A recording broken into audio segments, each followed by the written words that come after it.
Mukashi Mukashi. A strong sorcerer gathered up the true names of powerful monsters and slid them into a book that should have never been created. Powerful, the book was sought after, fought after, and then lost, thought destroyed. The monsters, stung by the sorcerer's betrayal, vowed revenge. Or so the legend goes.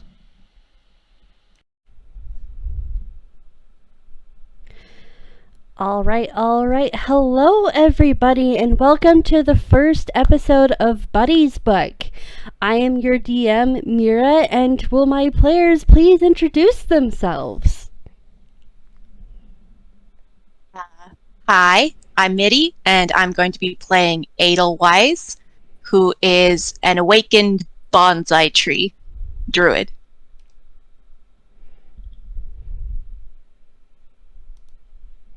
Wick. Yeah, I'm sorry.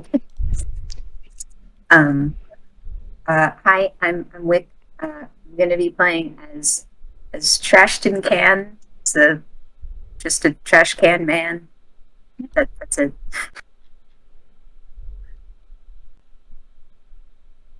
Hi, I'm Staria.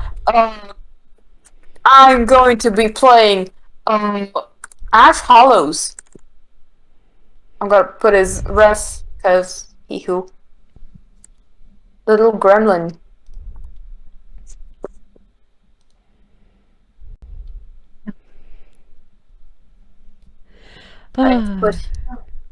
We love all of y'all's characters. You guys are gonna be great. Okay. All right, everybody. Why are y'all in Ghibli and near Hitoyama? It's a pretty remote Ghibli in town. Why are you in this area?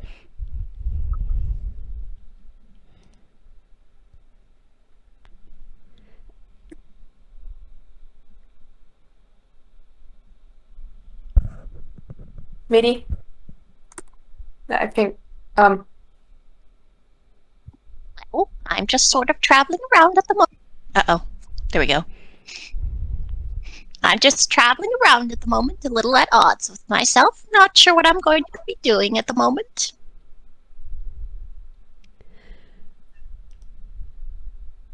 I was looking for someone, but they don't seem to be here.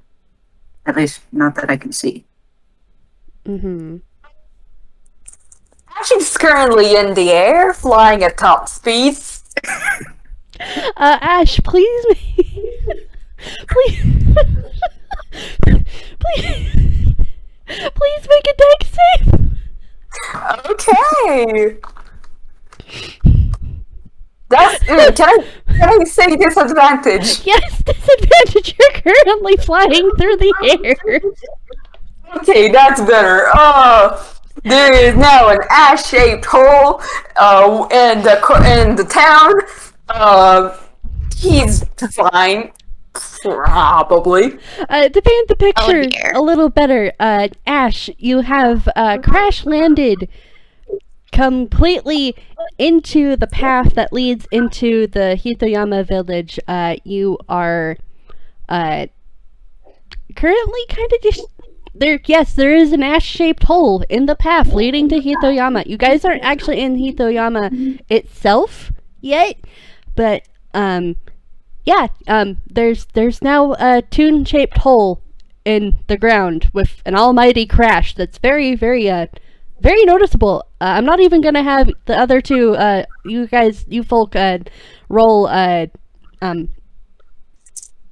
perception. That was a very obvious landing with an 8. Yeah, it's very much crash landed. Just like very toony, very.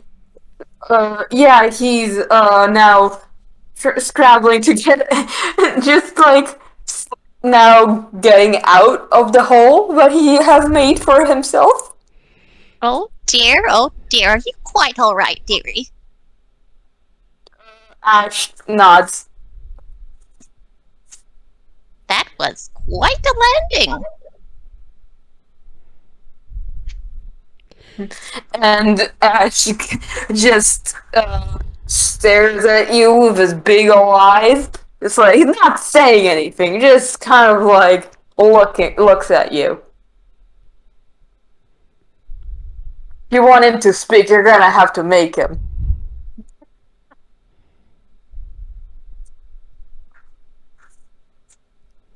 Yeah. Sorry. Well, if you're all right, I'll be on my way then. Be a bit more careful, dearie. Wick, what is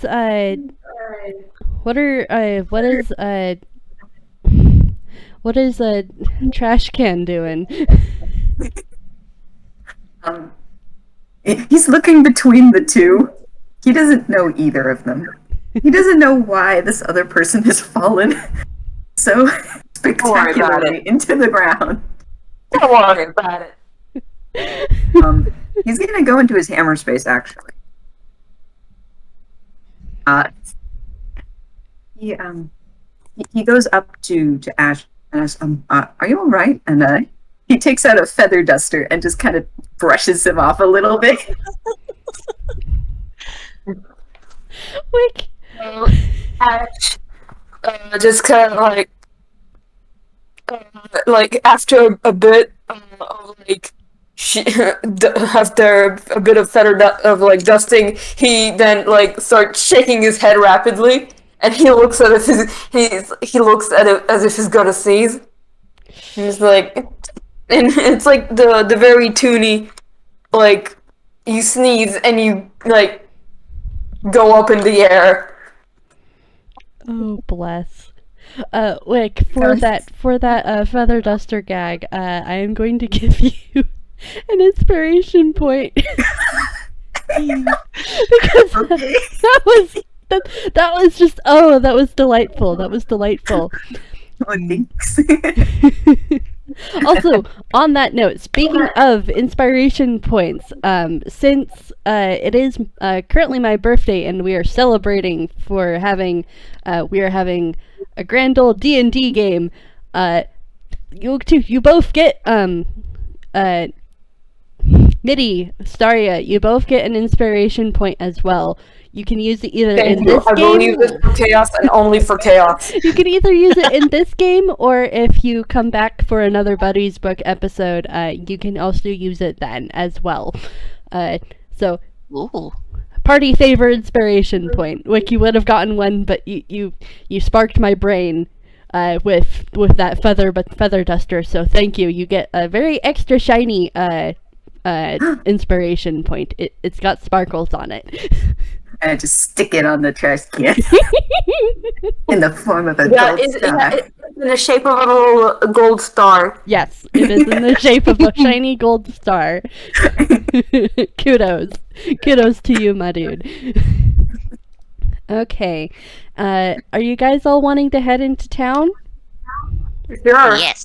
Ash is going to march off and walk in as if nothing, as if he didn't just fall and made a crate in the ground. Don't worry about it. All right. The path through the forest, because you all kind of met around in the more forested area of Ghibli. The forest soon thins out to the familiar verdant hills that Ghibli Empire is known for.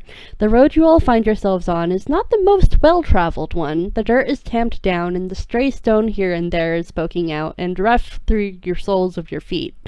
There are obvious ruts where carts have passed before you and will do so again after you're gone. The flowers are full in bloom, dotting the hillsides and running underneath the shade of the thinning trees, spreading vibrant color all around the roadsides. The sky is clear, the breeze is warm, and the birds are singing. In short, it's a beautiful day. And as you guys are going along, can you guys make me a perception check? Okay, perception. What's my perception? Is my perception. Oh, that's a +5. Wow, what's this? Staria plays a character who's good with perception? Oh, never mind. That's a 7. Okay. Yeah, I got a 9. Another 7. None of us can see. All right. Oh no! All right, but you all notice.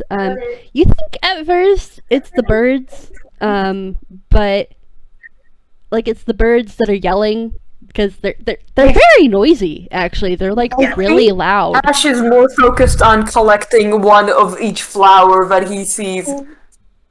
But as you all kind of look around the clearing to see what is kind of just all the ruckus, you instead see an otter and a blue yukata yelling up at a tree while a bird is rudely chirping back. And I am going to really quickly post the art that Heartless has drawn very wonderfully for me. If I can actually manage to Discord, please. I would like to share the art. There we go. Okay. I see the art. Oh, Yep. it's And twice. Oh, I see it twice now. well, it was being silly, so it probably sent twice. But yeah, you see this. Yeah, You twice. see otter and blue yukata yelling at a bird, and another otter in a red kimono with sakura decorating the bottom edges, with a pink parasol, trying to pull said otter away. What you doing? What's Uh, all the shouting about?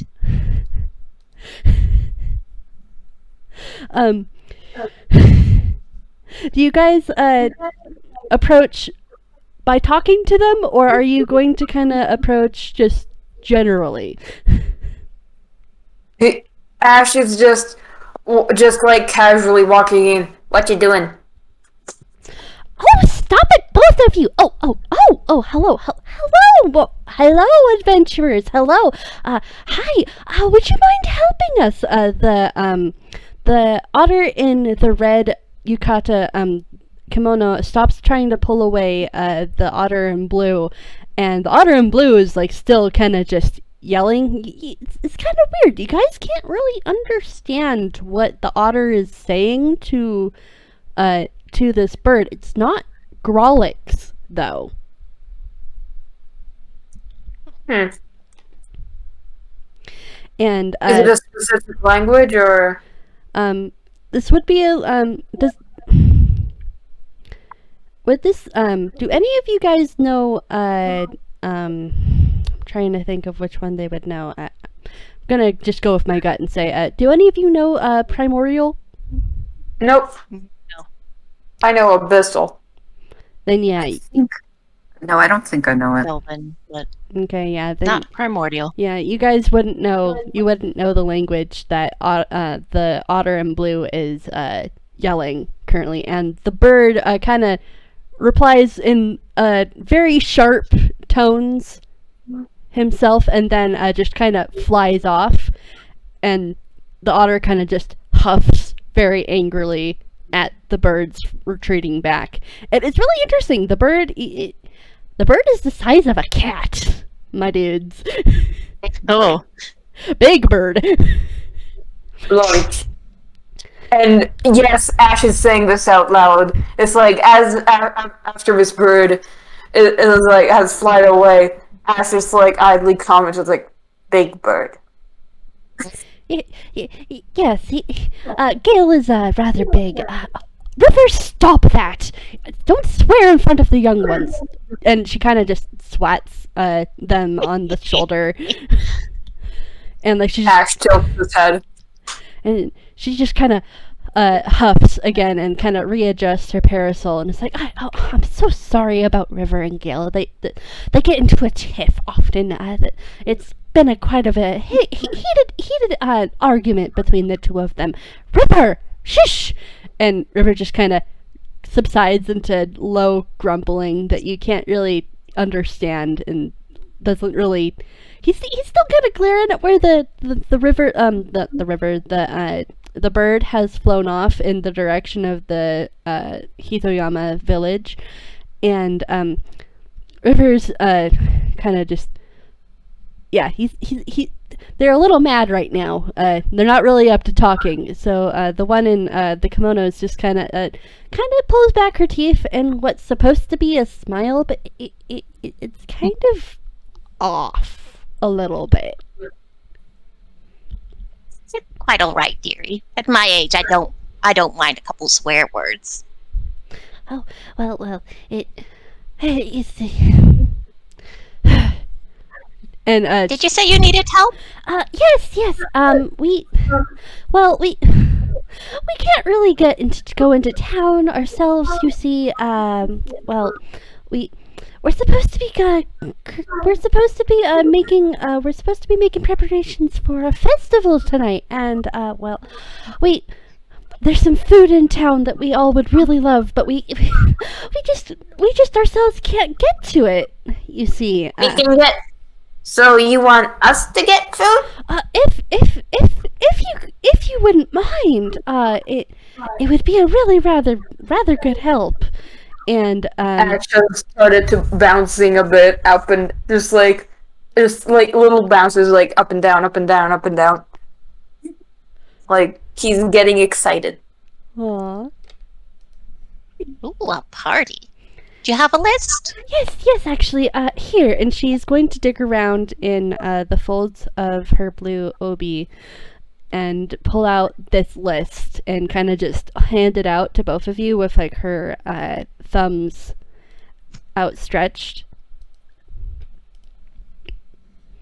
Kind of like how traditional Japanese, the customary way of handing out a business card is to have both hands on each corner and proffer it out. And on the list is snack items, origami paper, tea, and then crossed out is candy, please. And then there's a little side argument where it is very obvious that the two of them have argued over candy.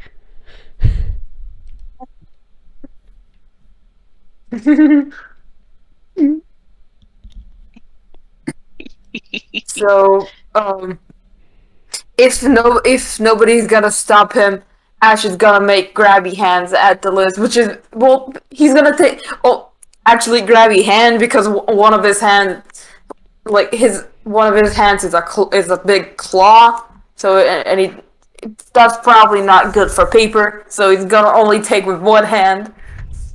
That's fine. Edel's like 5 inches tall, so the list is probably bigger than she is. Wait. I'm sorry, what? Wait, Edel is a bonsai tree. She's only like 5 inches tall. I thought they were taller! It didn't click until now. Oh my god! I thought they were bigger! Oh no, Ash Edel was is the tiny. shorter one. Ash is 4'4". That means I'm the tallest, Oh my god! but only like 3 inches. This is what I Oh get my for not God. looking too closely. Squad! This is what I get for not looking Squad. super closely at the character sheet. I looked at everything my else God. except the description. There's a reason I made sure jump was on her prepared spells list. Aww. Oh my Oh god! bless! Oh bless! That's so small. She's a tiny. Yes, she is. In that case, Oh my god! That's wow. Trashtin's gonna turn to Edel and ask, I don't know if this is forward or not, but would you like me to carry you if we're walking a far distance? Oh, that would be very nice. Thank you, dearie. So he's gonna kind of scoop her up gently and just kind of place them on his trash can lid. So like now they're at around the same height as the others. Oh yes, this Ash would is be much faster. looking, and he's a bit jealous because he also wants to ride on the trash can.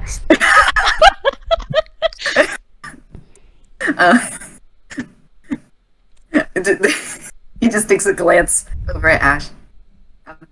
Is there something you need? He does the uppy motion.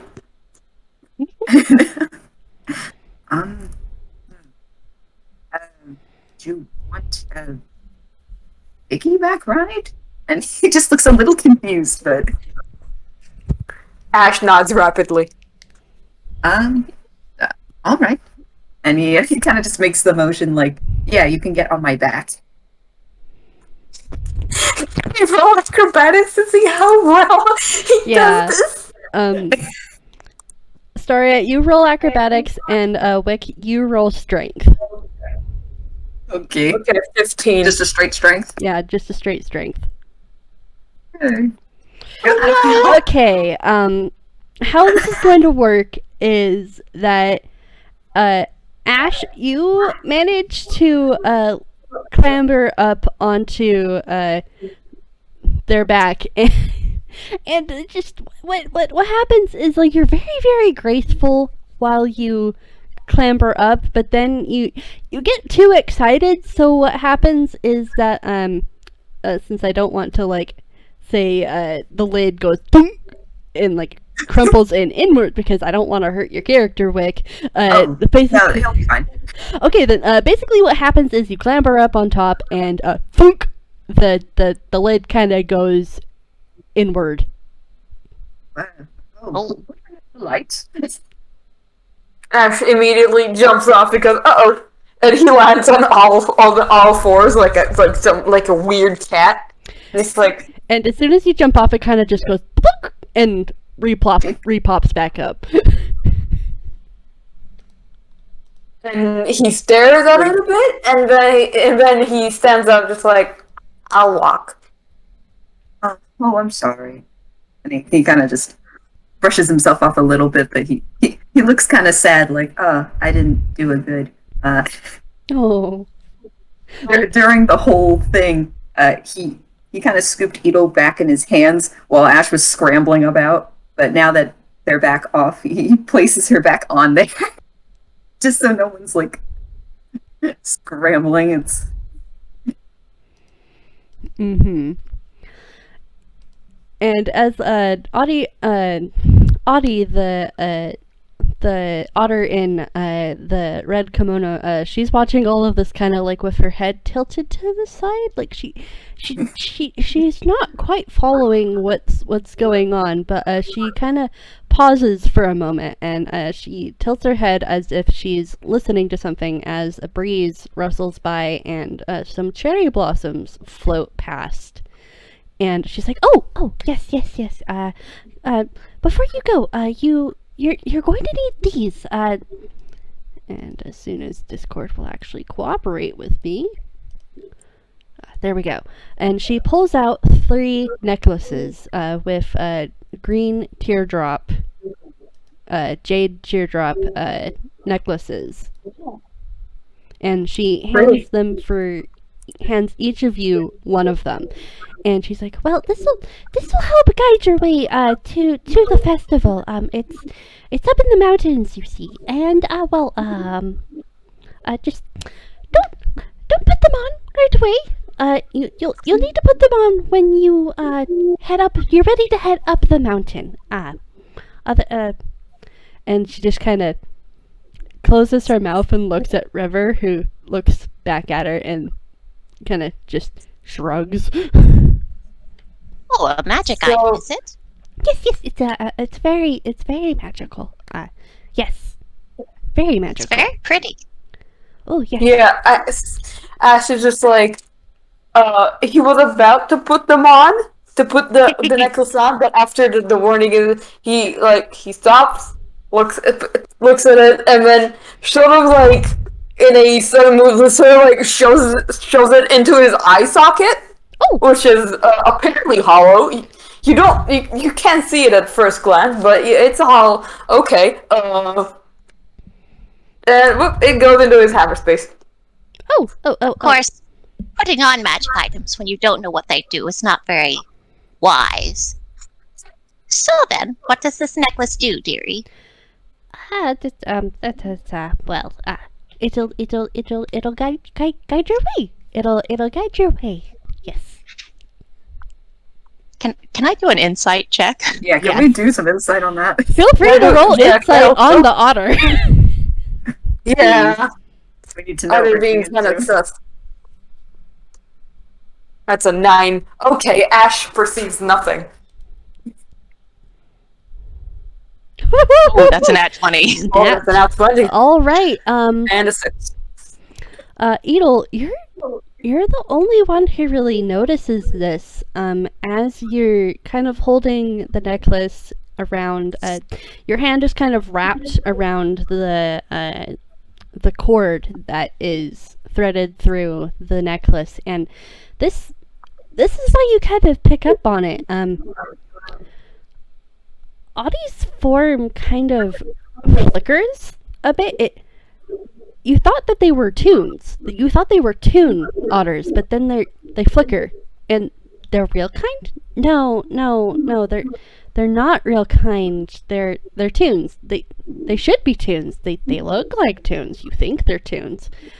And as you are kind of just looking with your hand, your branches kind of intertwined with the cord, she flickers again, real kind, flickers again, tune, and can I have you kind of just roll me a whiz save real quick? Yep. Oh boy.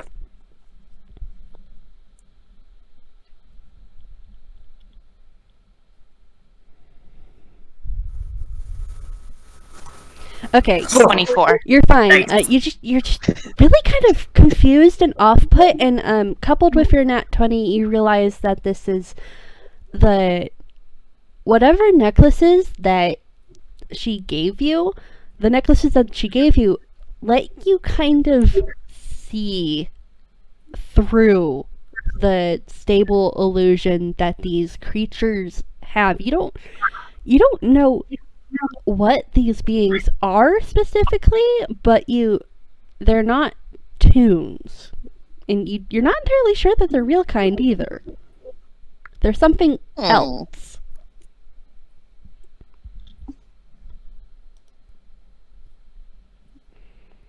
Well, Ash got none of that, so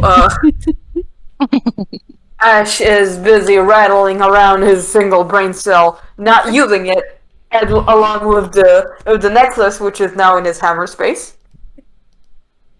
And the item that you guys all have received is called the Jade's Tears. Just letting you all know. It's very pretty. I think Trash has just been looking at it, like, kind of like, ooh, pretty. Edel is going to let their explanation lie for now, and she will explain to the party what she saw later when they're not hanging around. Yeah, and Audie just kind of smiles at you, and she's just like, yeah, it's best not to put them on until you're ready. I mean, I suppose. And it's kind of obvious that she's kind of sweating a little at the thought of you guys putting them on early. Ash, completely innocently, why not?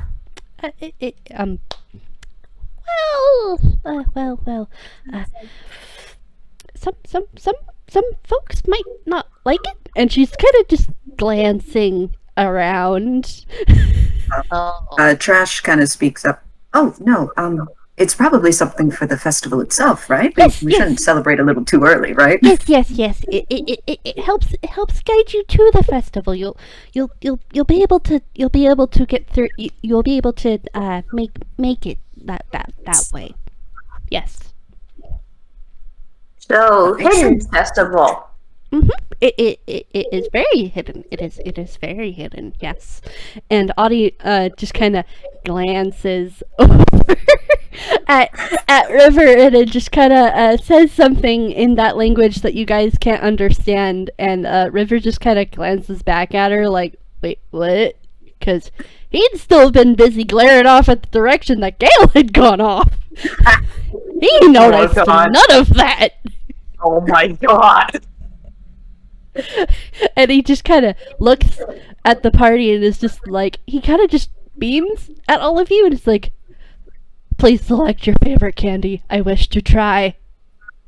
And then kind of colors because, oops, he didn't mean to say that. And she kind of just elbows him in the side. No problem, dearie. We'll take a look while we're in town. And with that statement, Ash, still with the list, will start marching into town. Y'all better follow him, or he might get lost. Well, there we go then. Yes. Thank you for your help. Yes, thank you very much. It is very greatly appreciated. No worries. All right, so you guys all heading into town? Yes. Yep. All right, and your way into town is going to look something kind of like this. Let me just really quickly find. There we go. Copy that and paste. Ooh. Is that a grave? You can roll me first roll me perception really quick. Okay. To see if you actually notice it. 19. Ash notices something incredible. 30-20. All right, all of you have noticed this interesting marker. It is made out of dark black stone, and there's writing on it, and it's interesting because the stone is cracked in several places, and it's worn and weathered, and it looks really, really old. Would all of you like to roll me religion? Oh, that's my best skill. Oh, me too. Oh, wrong command, Staria. 18. Yeah. That's a 1. Oh no. Okay, That's my best stat. Ash, you look, it's a really pretty marker. It looks like it could have been shiny at one point. Wow. And you kind of just look at the incense that's kind of been left as like kind of like this offering, maybe. She's getting bored. You're not really sure. You kind of like look at the incense burning, and like the breeze kind of drifts and scatters some sakura petals, and you just get your face full of smoke, and you kind of just sneeze. You go into a little sneeze fit. Yeah, the smoke goes into one of his eye sockets. He now has smoke in his hammer space.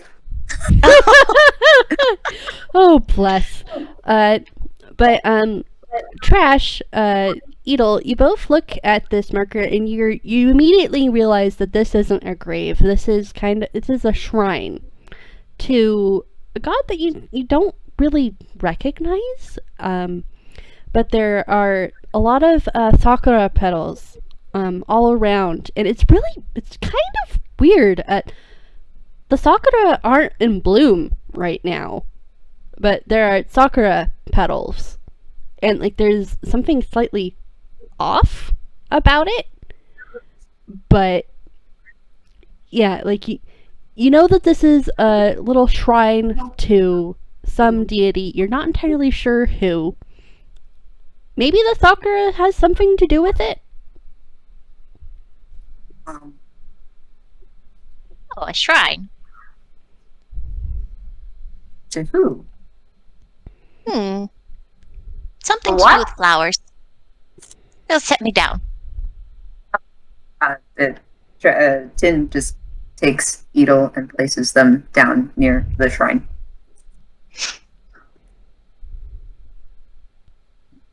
Shrines are places where you leave offerings. Usually to a local god, maybe. Sometimes to bigger ones. Offer what? Well, depends on what they like.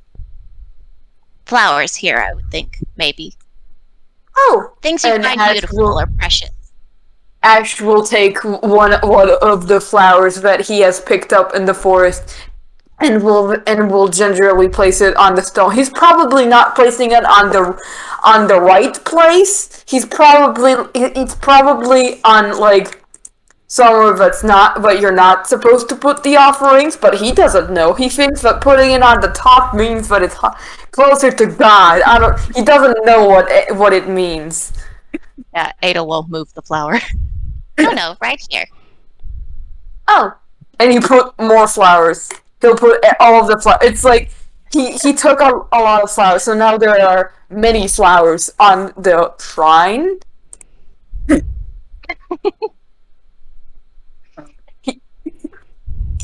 If nobody's stopping him, he must be doing something correct. Wick, what were Trash you is saying? gonna go in their hammer. Sorry. Go ahead. I was just trying to check and make sure that you were heard. Yes, I was about to roll hammer space. Okay. Tin actually takes out a small book. It looks like a book of poems, but he opens it and there's like a little pressed flower inside. He takes that out and just places it near the incense. I think that would be good, right? I didn't pick any flowers earlier. Yes, that should be fine. Many flowers. Lots of flowers. Flowers, More the really. better. More flowers, good. Right? Edel, are you going to do anything as well at the shrine? Edel's gonna pull out a ration of dried fruit and leave it at the shrine. That's not a flower. Oh no, but it's nice to leave them a treat. Oh, I have to let you guys know that I am holding this entire party very, very soft right now. And as you guys leave all of these offerings, another warm breeze kind of swirls around you and picks up all of the flowers and the sakura blossoms and the pressed flower up and kind of swirls it around the shrine. And when you guys all blink your eyes away from like the stirred up dust and all of the petals swirling past you, the shrine is empty and the incense is cold. But you get the feeling that someone is incredibly touched because that breeze was very gentle and soft. It wasn't a harsh wind. was that God? There Is that a wind? there is no response. Well, some of them might be. Wind God. Is that a thing? God, wind, windy God.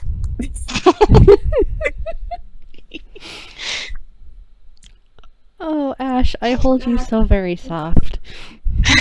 Ash has no clue about any gods. He is absolutely clueless. He is.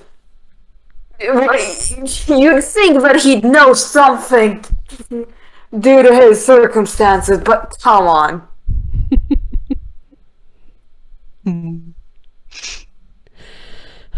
All right. You guys are now heading into town, I presume, since you guys are, I Yeah. assume, finished with the shrine. Yeah, Ash stares a bit for 10 more seconds, and is like, anyways, and continues marching into town. Mm-hmm. Okay. Hitoyama Village is a bustling town, despite its name as a village. The buildings are richly painted, just like many Ghiblian towns, and the entire air is welcoming. There's the faint smell of baking bread and coffee wafts up from a warm summer breeze that rustles the surrounding trees as chatter from its Ghiblian citizens rushes over you. Unhurried, pleasant, normal. The babbling of a fountain in the middle of the town square beckons, inviting you to cool off in the water. Since you're all in a new location, can you all roll me perception? I sure can. 1d20 plus 5. Oh, that's a 22. Ash perceives Oh, 23. And 14. All right. I still perceive. All right. I'll start with you, Trash. You look around and you take in the buildings closest to the path leading into the town square. There's a white building to your left. It's signed proudly declaring it as the town's local post office. There is a jingle of the bell, and a very tall Ghiblian toon in a gray robe edged with rainbow exits the building, his lower face covered in a dark charcoal mask. Just gonna really quickly find... Where is the image? Oh my gosh, it's the one picture that I did not save. Oh, go Mira. One second. It's okay. I just need to go into my references. It's fine. You have us in suspense. Where?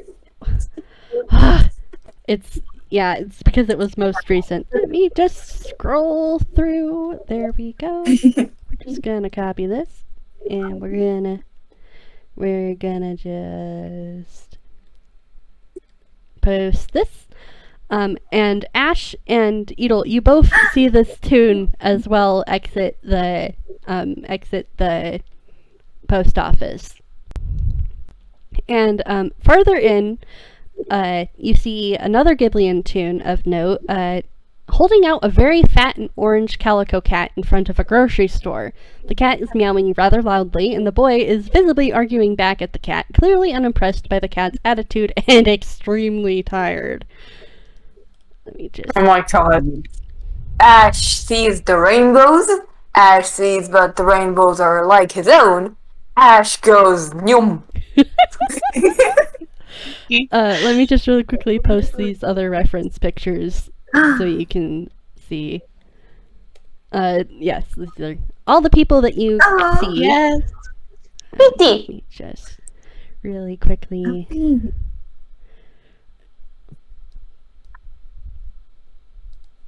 Alright. Yeah, these are the people that you see currently, and then there's some final bits of descriptions that I am going to bestow upon y'all. Further in town, you kind of see looming in the shadows of what you think is the Rangers Guild, kind of glaring at everybody who kind of passes by. You see this cloaked figure. Oh. Oh. And since both Ashy, you don't really see anything as like you kind of just see the figure, you don't really notice him that much, but Ash got 22. Yeah, no, that would be me. I didn't notice the dude. Okay, it I'm would like, it would be Trash. It would be Trash. Sorry, Ash and Trash both end with Ash. You can just call him Tin.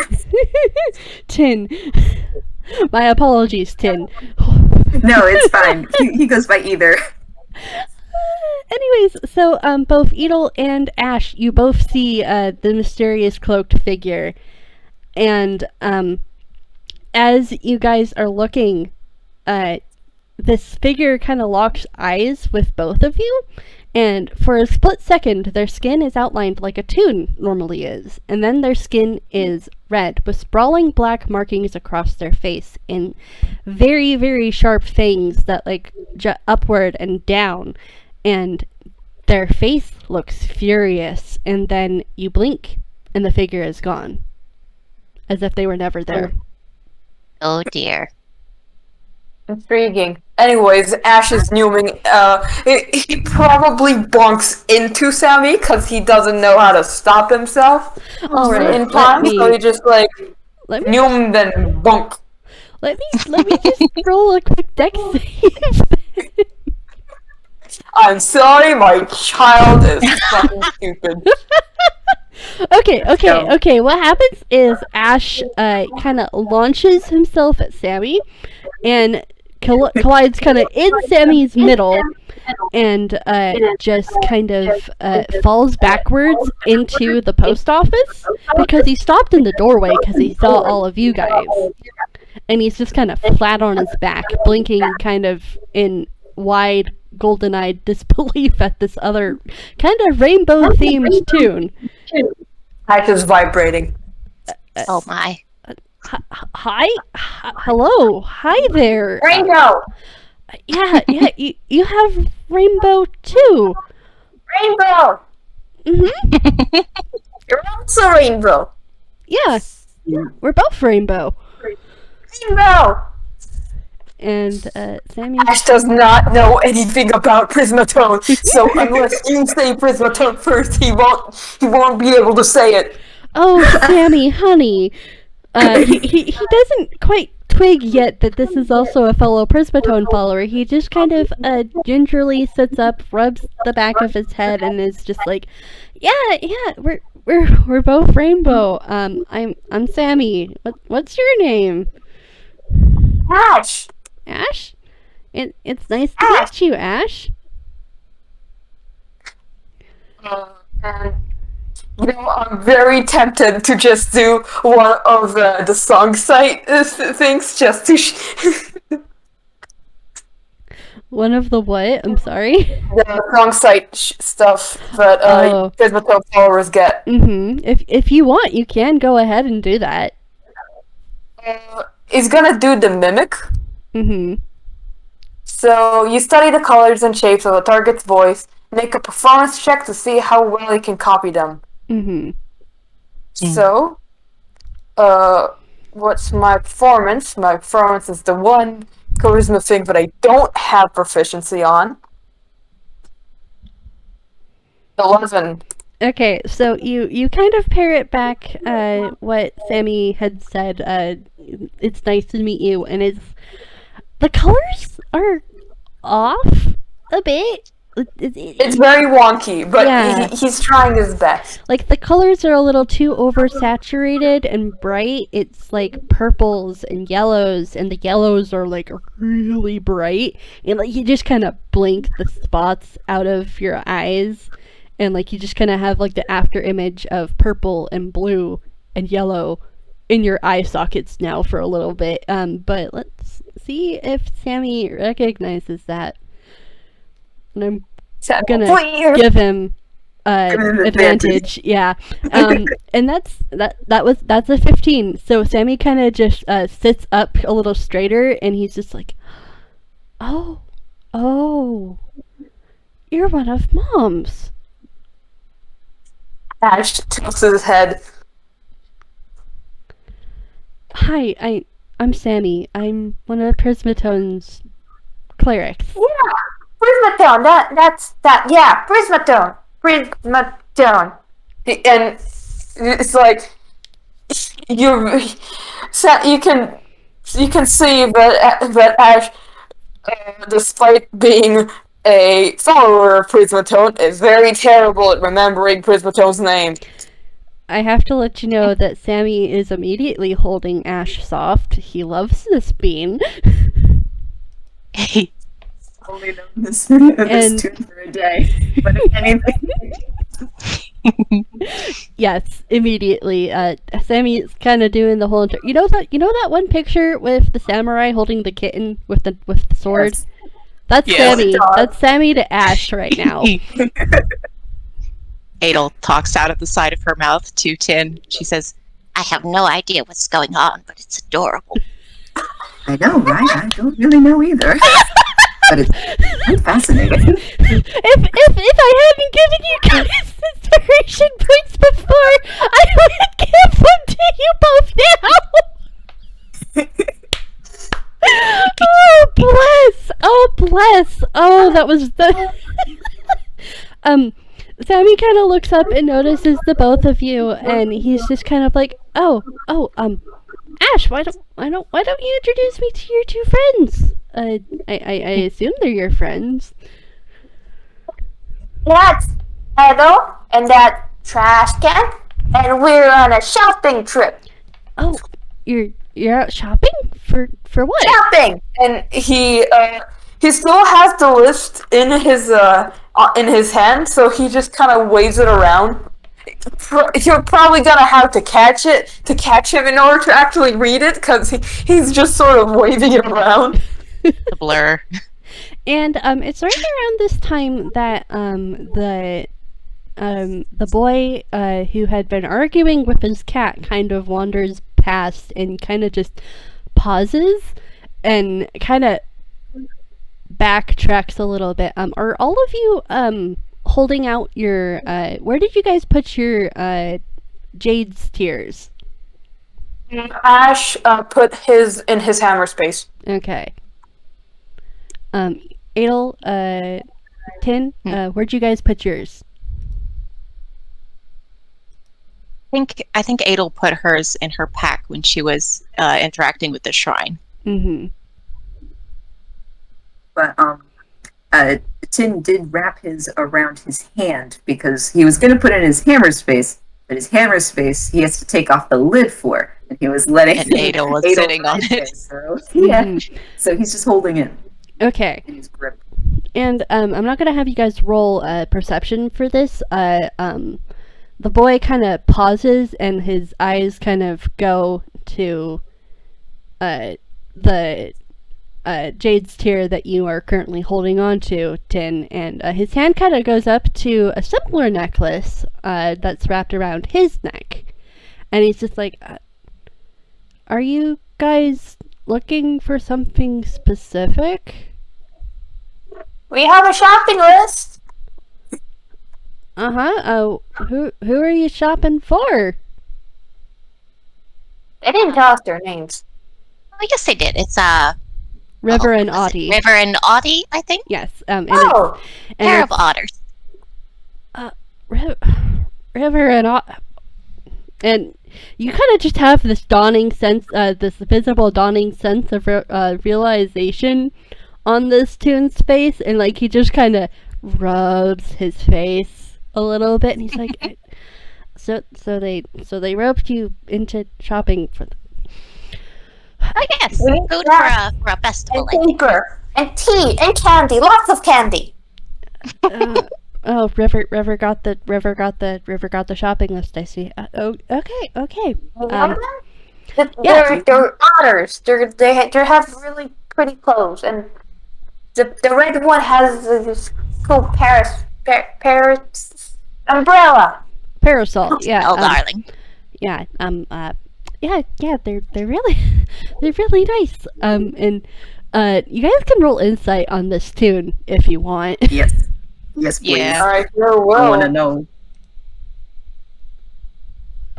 Hopefully, I can perceive. Ash is back to having no brain cells. Oh, another nat 20. All the brain cells. Edel has all the insight.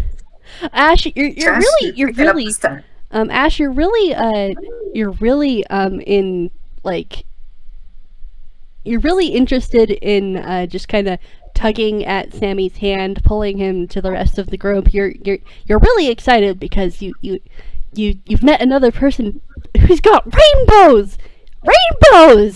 How cool! Yeah, a rainbow person. He hasn't seen another rainbow person. Yeah, so like your brain's just kind of going burr over colors and the fact that you have another person like you, and like the fact, and he's probably repeating what he needs to bring over and over and over, just like it's just like snacks, paper, tea, and candy. Snacks, paper, tea, and candy. It's like chanting and like I honestly feel like you make it into a little song, and Sammy just can't help but like kind of just start chanting it along with you. So the two of you are kind of busy, kind of just doing that repeated kind of chant together, and you guys don't really notice this tune, and but. Tin, Edel, you notice that this tune is like he's holding the admittedly very fat cat in his arms, and he just kind of has this look of, oh God, why me? And also just they've dragged other people into this, like, okay, welp. All right. I guess we're doing this then. Something we should know about our little errand? Can I see the list?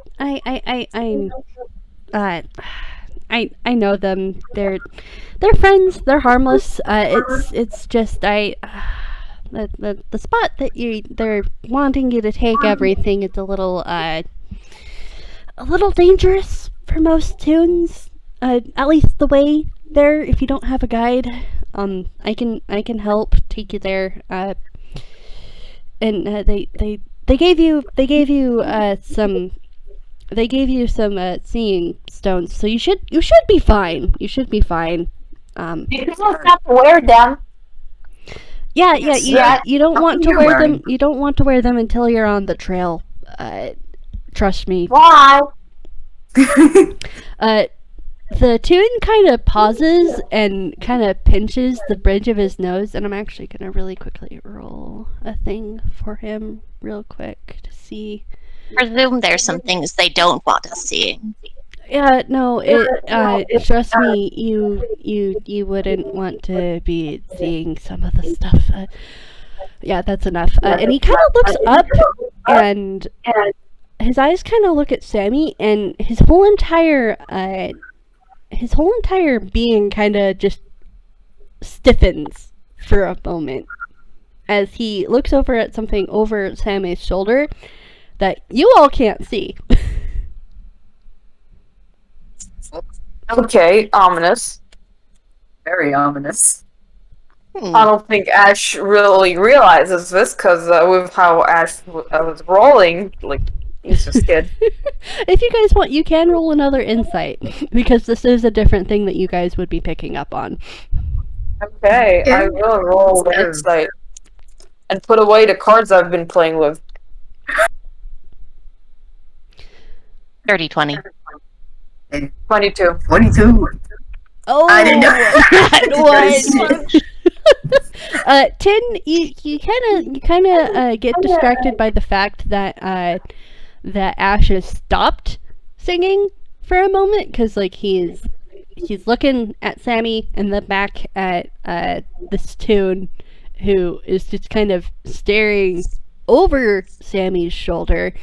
And let me see if I just need to roll to see if Sammy would notice. Tin does notice everyone looking at Sammy, but they think that they're looking at Sammy, not over his shoulder. Mhm, So he's just kind of like, why are we looking now? He's a perfectly good tune, yes. Yeah, and Sammy kind of just looks at this tune, and he tilts his head and is like, what? Do I have something on my face besides my markings? Oh, I've got it. You're just very tall. Yeah. I'm I'm 6 feet. Yeah, I'm very tall. Can I help you mix? And the other tune kind of starts and it's like, oh, sorry, sorry. It's been a while, Sammy. Is there something behind him? Is there someone behind him? I can't tell. You were looking over his shoulder.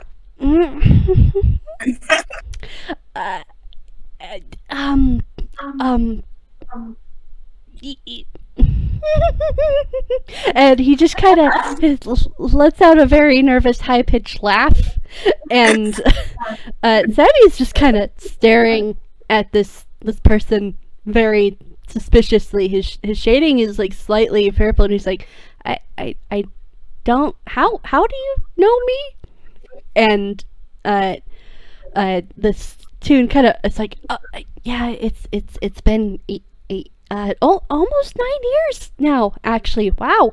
I'm Hajime Takeshi. You knew me. We grew up in the same neighborhood together. Yeah. Hi. So there was never something I actually really told you when we were kids. I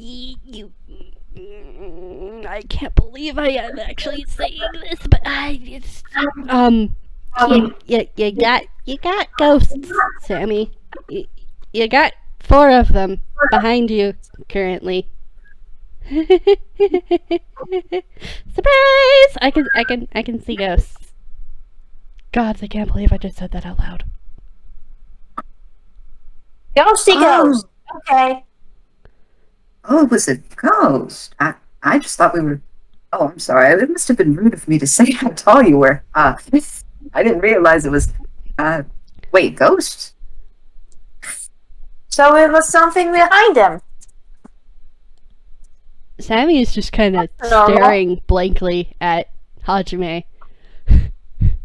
Edel, how are you taking this revelation that this tune can see ghosts? That's not something you find every day. Can you see other ghosts? Can you find ghosts? Ash is very interested suddenly. You believe me? I don't see Yeah. why not. Yes, it's There's uncommon. lots of ghosts. There's lots of ghosts, and there's some important ghosts. There's ghosts that you gotta find.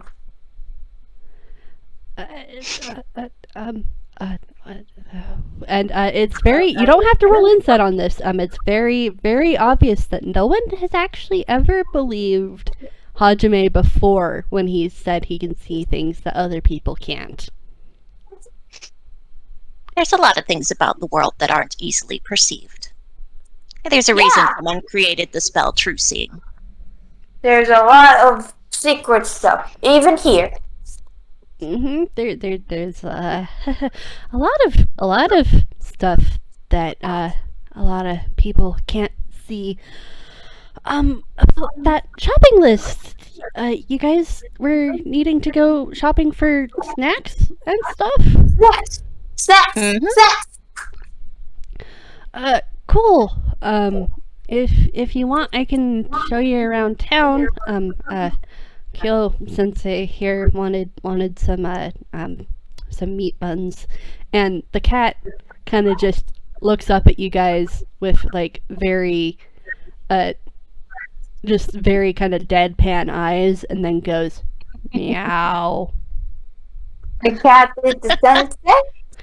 He says like it. That's what he sounds like, just meow. Hello, Sensei Cat. Yes, it's nice to meet you. The cat looks up at Hajime and then back at you all, and his tail is flicking a little bit. It's very little. It's a little nubbin tail, but it's there. Oh my god. Gosh. And just looks back up at Hajime and then meow. And Hajime just looks down and is like, yes, I told you I was going to get you meat buns. But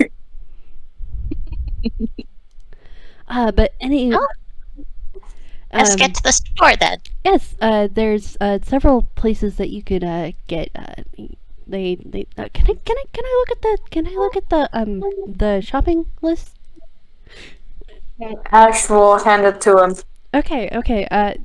You're first going to want to maybe if you're wanting sweets and snack for some of the snacks, you're going to want to visit either well, honestly, the best snacks, sweets are going to be the Autumnal Sky Bakery, and then there's also the candy shop. Then there's also the market and the grocers. So we're getting all of them. Okay. I can on the cost. Party. I can cover it. I usually normally River and Audie will tend to come begging for me to go get them snacks. I don't understand why they just invited. They were arguing with a big bird. It's like a big bird. It's blue and it has a scarf. The scarf was green, and it was very angry. And the blue one, the river, I think, was arguing with the bird. And the bird flew away. I didn't understand what they were saying though.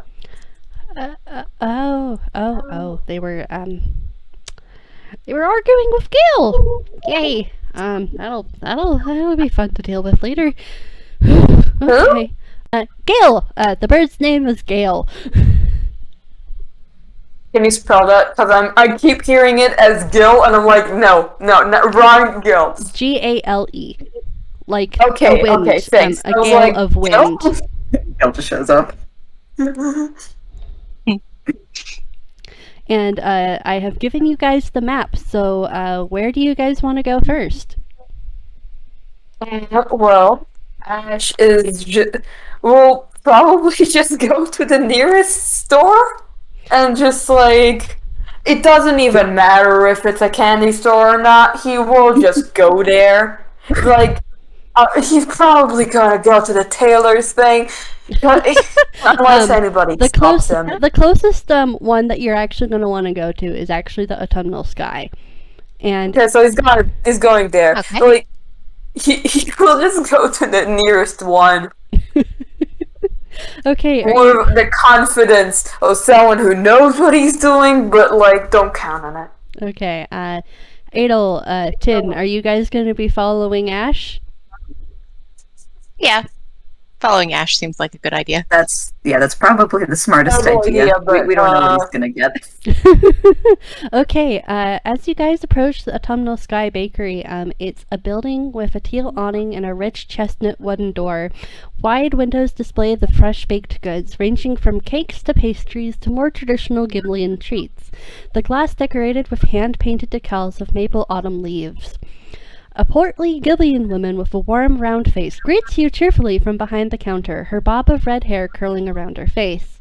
And you guys can choose between taiyaki, which is a fish-shaped pastry with chocolate, red bean paste, custard, cheese, or sweet potato fillings. There is also melon pan, which has chocolate chip, whipped cream, or melon as your flavorings. And then there is anpan, which is basically a pastry filled with either red bean paste or white bean paste.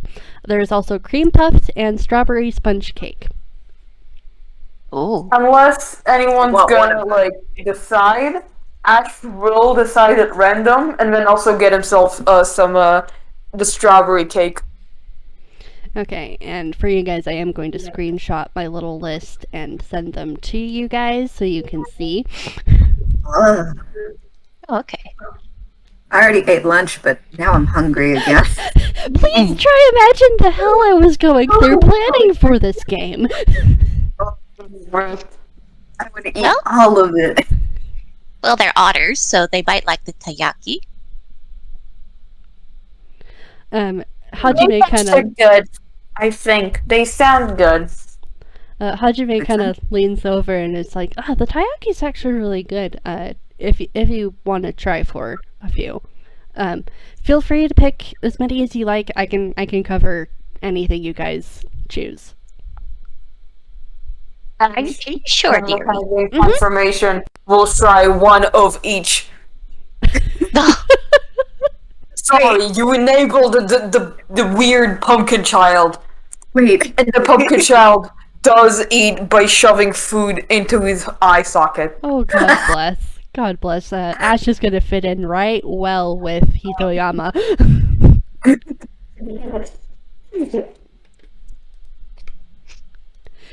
Okay. he's just staring at each of the options. He's trying to determine what the best kind of he actually is a cook, so he's trying to think like, what's the best combination of stuff, but also keep it reasonable. You know, you want to mix a savory and sweet stuff, so he's just kind of looking.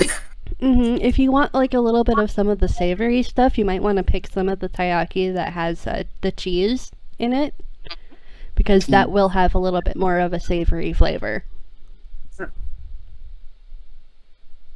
Do you think Ash has any idea of what any of that means? No, Ash is eating. Oh dear, Just- don't eat too much, Ash.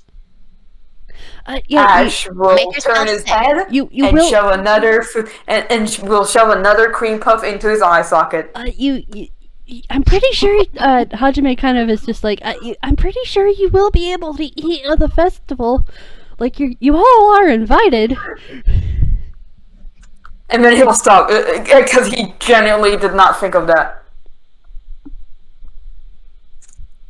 You said, And "Look now, you we'll won't have stop room for eating. treats later." Oh, okay. Alright, so I assume you guys are having, like, one vote for the cheese of the taiyaki. Anything else? Or do you guys just want to kind of generally say, like, one of each? Yeah, it's like a bit of each, I think. Because the good thing is variety. Mm-hmm. Tin pipes up and is like, all right, I'm thinking maybe one chocolate and cheese of the taiyaki, one melon cream pie, and strawberry. I think.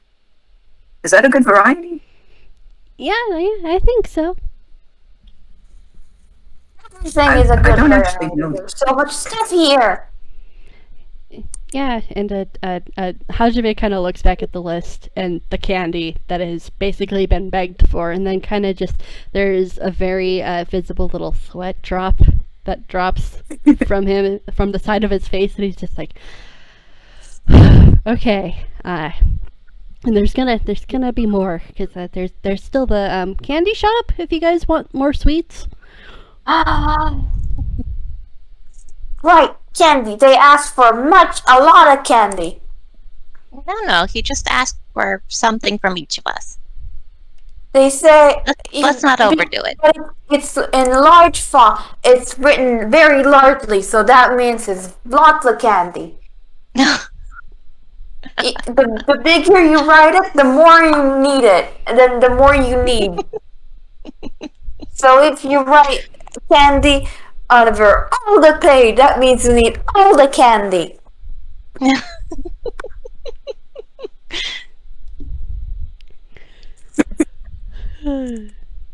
Do you guys? It's a mood, though.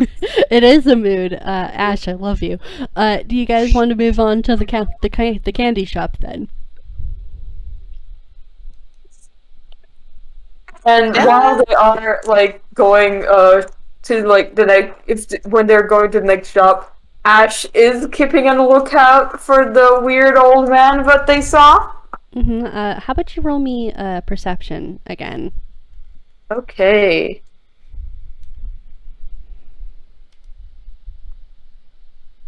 One D20 plus 5. That's a 7. Never mind. Yeah, Oh, you no. you don't see him. You've been overtaken by candy. Yeah, he's trying to keep a Mm-mm. lookout, but then he gets distracted by more candy. Edel, do you want to roll perception as well? Because you also saw this being.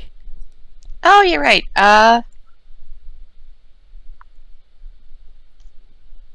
12. Okay, let me just roll a thing real quick.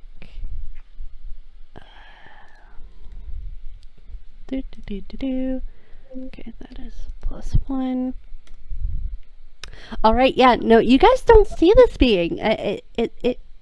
There's just like kind of like this strange wind that passes through as you guys are walking, and you both kind of notice the fact that Hajime has like kind of shivered and gone a little pale, but that's about it. You don't really see anything else of Is note. it the windy god again?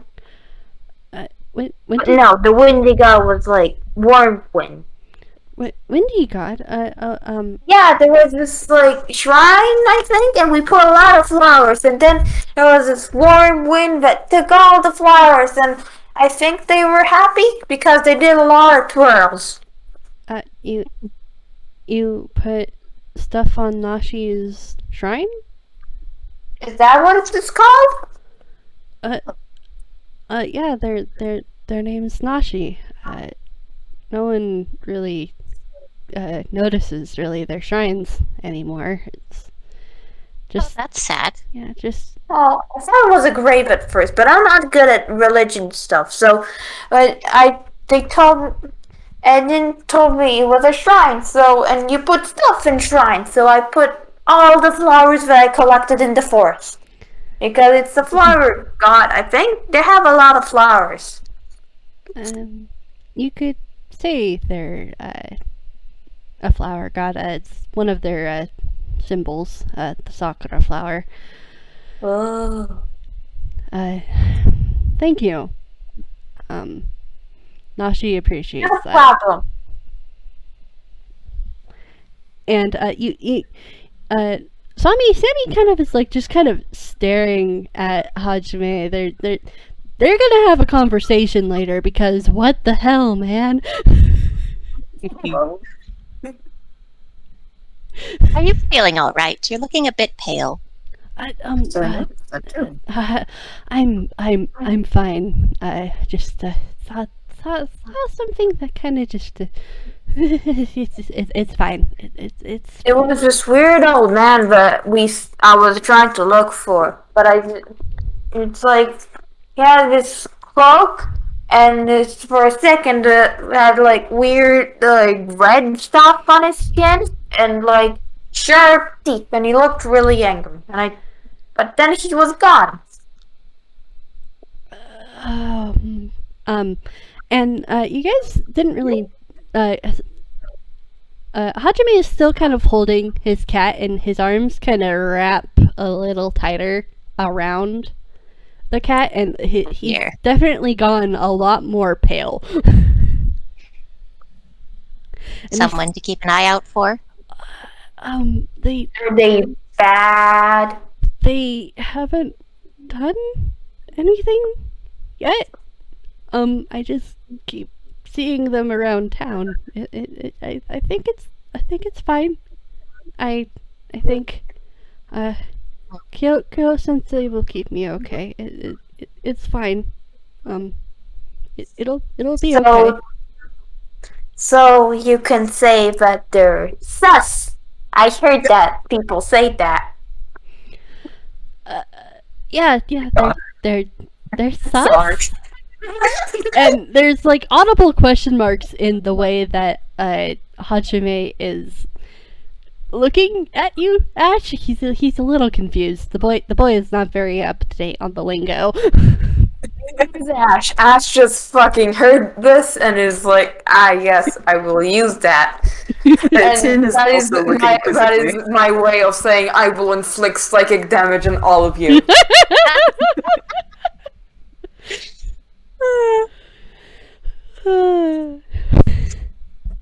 Alright, so you guys get to the candy shop. And the candy shop is a brilliant array of colors, vibrant blues making up the building's wings, and bubblegum pink marking the middle of the building and front entrance. Vibrant candy is displayed in the windowsill. A teal orc toon with round glasses is behind the counter, and he smiles warmly at you as you all enter. And then I'm gonna really quickly screenshot the candy options for you guys, because I went a little feral. Fucking for it. valid. Okay, I'm screenshot ready. one. Game mood. Candy. Oh, stop Okay. shaking Star the candy. shaped one. Ash is running immediately towards that. Yeah. Oh wait, there's more. And then there's more. There's more. Basically, there's there's the star-shaped sugar candy in rainbow colors. There is also konekos. They're little bar-shaped chocolate-coated wafers Kit Kats, with matcha, chocolate, strawberry, dark chocolate, ube, raspberry, orange, white chocolate, plum, and apple as your flavor choices. And then we also have Pocky with strawberry, dark chocolate, matcha, white, cherry, chocolate and almond, cookies and cream, pistachio, mango, mint, oolong tea, and lemon and white chocolate. And then we also have some colorful lollipops, which are kind of in a container for themselves. There's rainbow twist, cherry, orange, lemon, green apple, blue raspberry, and grape. Okay, so somebody stop Ash from taking all of the rainbow stars and putting them in a little baggie, because Rainbow, clearly. Who wants to stop Ash from making this incredibly rash decision and draining Hajime's wallet dry? Yes, I probably will.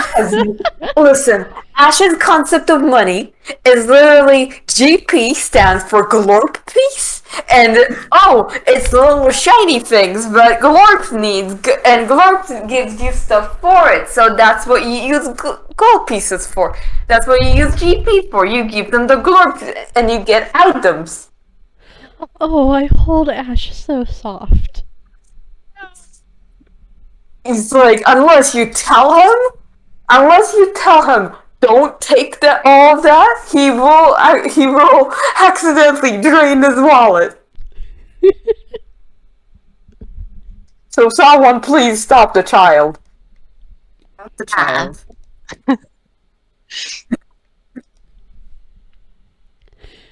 Are either of you gonna stop him? Well, yes. Yes, so we're both gonna stop it. All right. Dearie. Well, I know you would like all of these. I think Hajime only has so much money to spend on candy, dear. Money. It's what you give the shopkeeper in exchange for the things they made. Or just... Usually it's gold, and she holds it up. And then puts it back in her wallet. Ash is blue screening.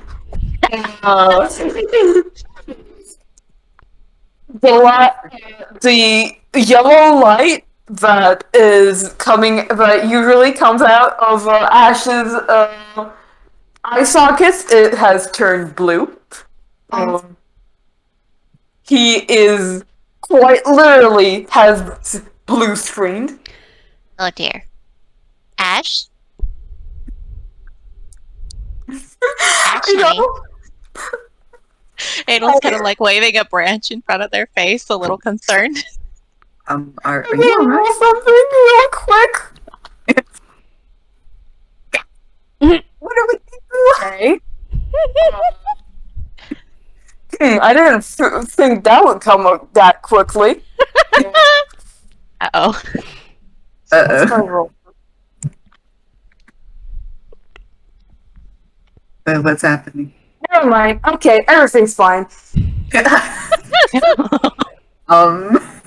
That was ominous. Hello?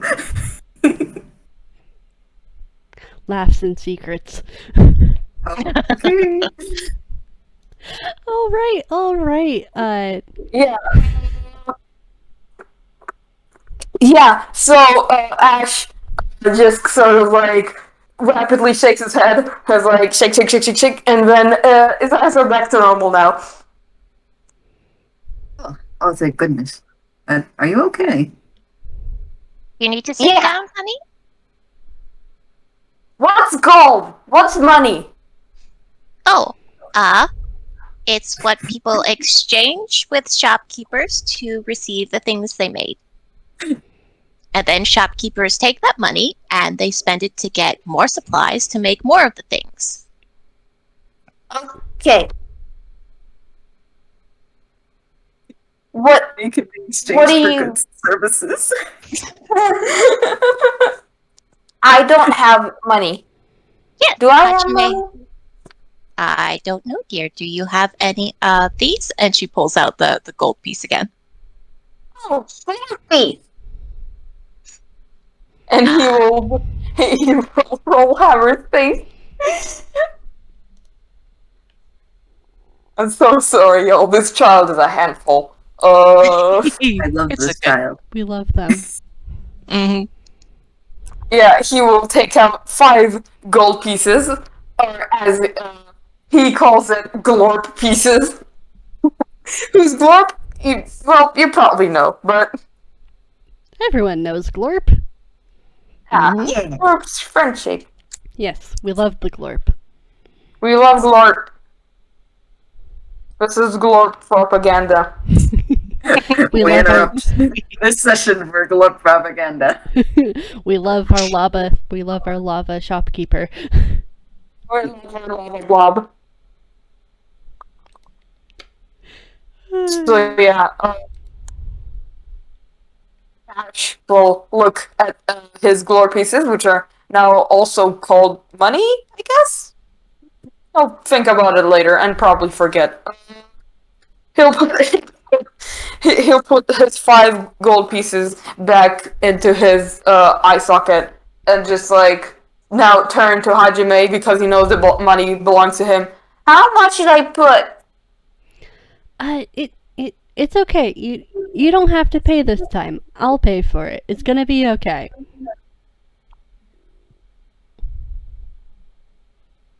And that is not the correct answer to give Ash because Ash doesn't know how much he's supposed to put.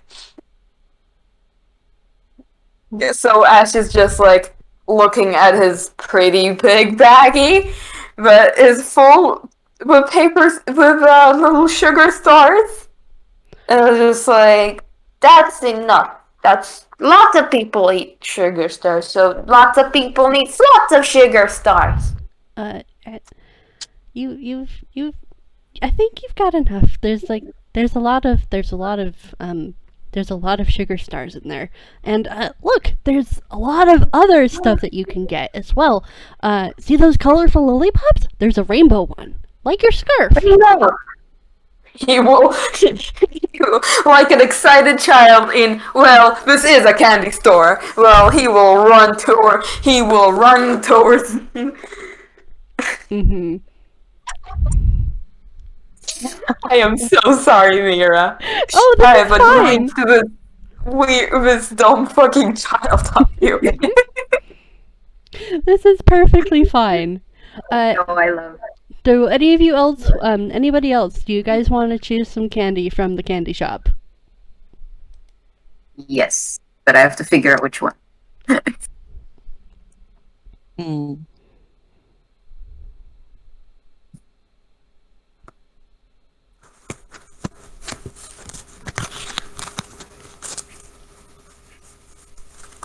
Oh, sorry, I think you're rubbing against your mic a little bit.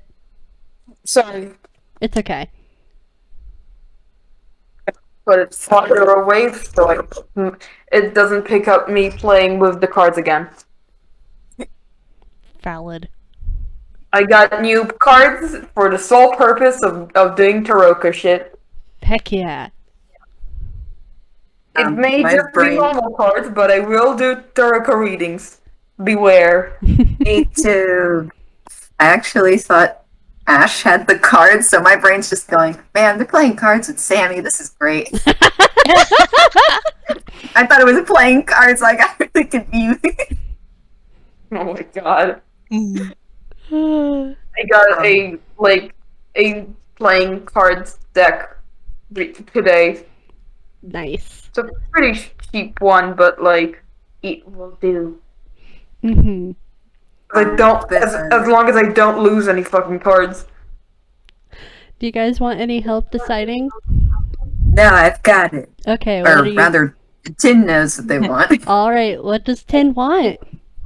Okay, so they're going to choose one. They have to take a little bag from Ash's. They took all of the star-shaped candy. Let's just say between all of you guys, you managed to clean out the star-shaped candy. I No. am so sorry, Shop. I am so sorry, Hajime. But besides that, they're gonna get. God, I feel like I'm ordering at a restaurant. They're gonna get chocolate and ube necklace, Mm-hmm. strawberry and cookies and cream pocky, and a rainbow lollipop. Alright. Just a good selection, I hope. Mm-hmm. Because this trash can is not familiar with any of these sweets. He does bake and cook, but he hasn't done a lot of desserts, or at least not candy-like desserts. Mm-hmm. So he's just like, all right, this looks good, and just puts it in the bag. Uh-huh. Edel, I, the player, am looking at that grape lollipop and fucking vibrating, but other than that, Ash has gotten satisfied with his many, many, many, many star-shaped sugar candies. Adel. Adel's gonna get some plum konekos. Okay. And I think that's it. All She's right. just picking something for River because I don't think she eats candy. She's a tree. Valid. All right. She likes like honey flavored things, but that's about it. And I am going to really quickly just drop in the map again for you guys. Is there any other, do you guys want to go to the market or the grocery store before we head on? Well, where would we look for origami paper? That's a good starting point. Let me just, Market. yeah. Right? You get lots of things in market. Yeah, That's either there's the market or. yeah, there's Go ahead, I'm sorry. yeah, it's we can you can get a lot of stuff at the market, yeah. And Hajime is gonna just kind of nod and head out the candy shop door if you guys want to follow him. He will lead you to the marketplace.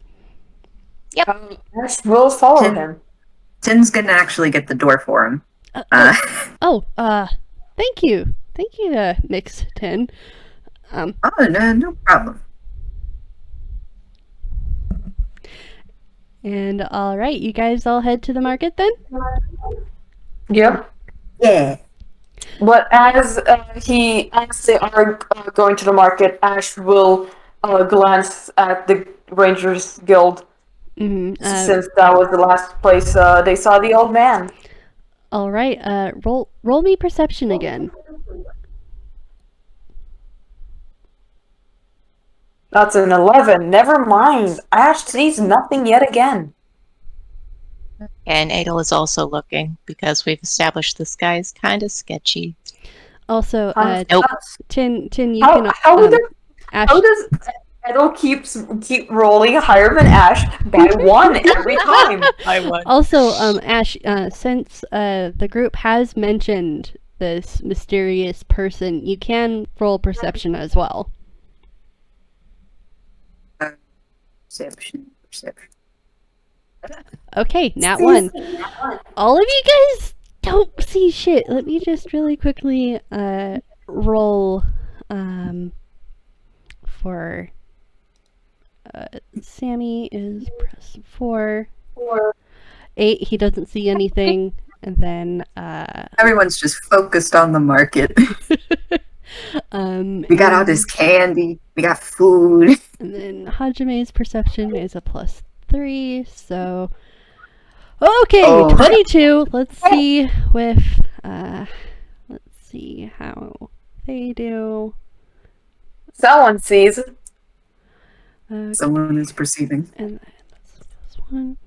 Okay, Hajime kind of just turns his head, and it's very obvious that he is seeing the figure again, and he just kind of takes a breath, and he's just gonna kind of shake his head and continue on through the marketplace.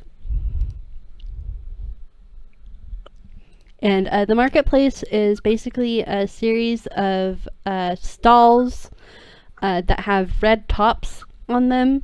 Let me just really quickly screenshot the stuff that you can find at the market. Just gonna clean out the place.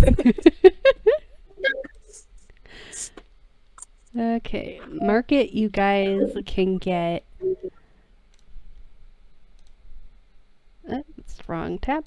Okay, you guys can get streamers, some chips, some fairy lights, takoyaki, origami paper, karage, which is basically grilled chicken on a stick, and then candles and noodles. Like ramen noodles. Yeah, noodles. Well, Ash is immediately going to the origami paper before checking out anything else, because that is his job. He needs to get that origami paper, and he will get that origami paper. So he's basically like running over there. All right. You A guys festival of minor lights, fairy lights, and candles might be nice. okay, you guys are gonna get some candles and fairy lights then? Maybe. How are we doing on budget, Hachime? Hajime kind of looks at his pouch and he's like kind of his head kind of bobs a bit. He's not out of money yet. He can handle a few more stores if you guys really want. Okay. Then yes, let's add fairy lights and candles to that.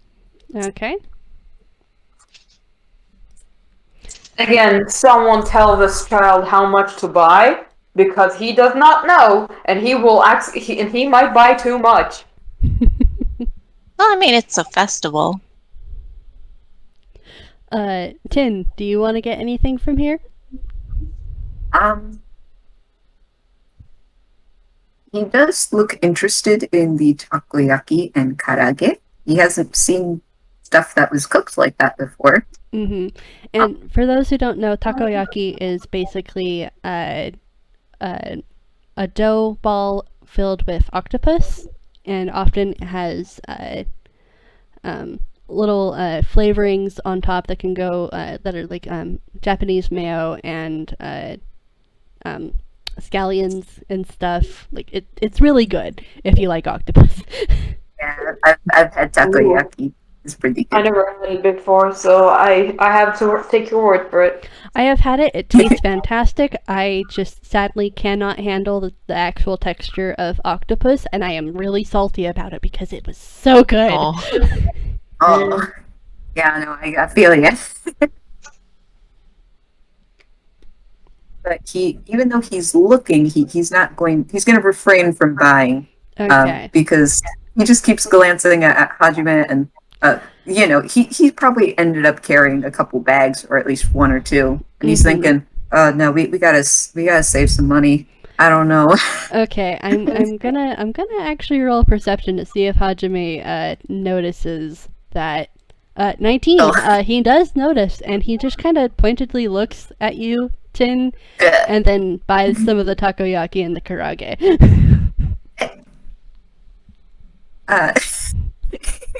You just see this trash man just like sweating a little. He's like, wait, no, you don't have to do that. It's fine. I can handle it. It's fine. No, it's important to save money, you know. I mean, food is good, but it's fine. I'm not necessarily living on by myself. I have my parents who can help. It's fine. And he nods, but he is gonna go into his inner space, and he actually retrieves 5 GP. And is like, I know it isn't much. I don't have a lot when I'm traveling, but maybe you could, for, here.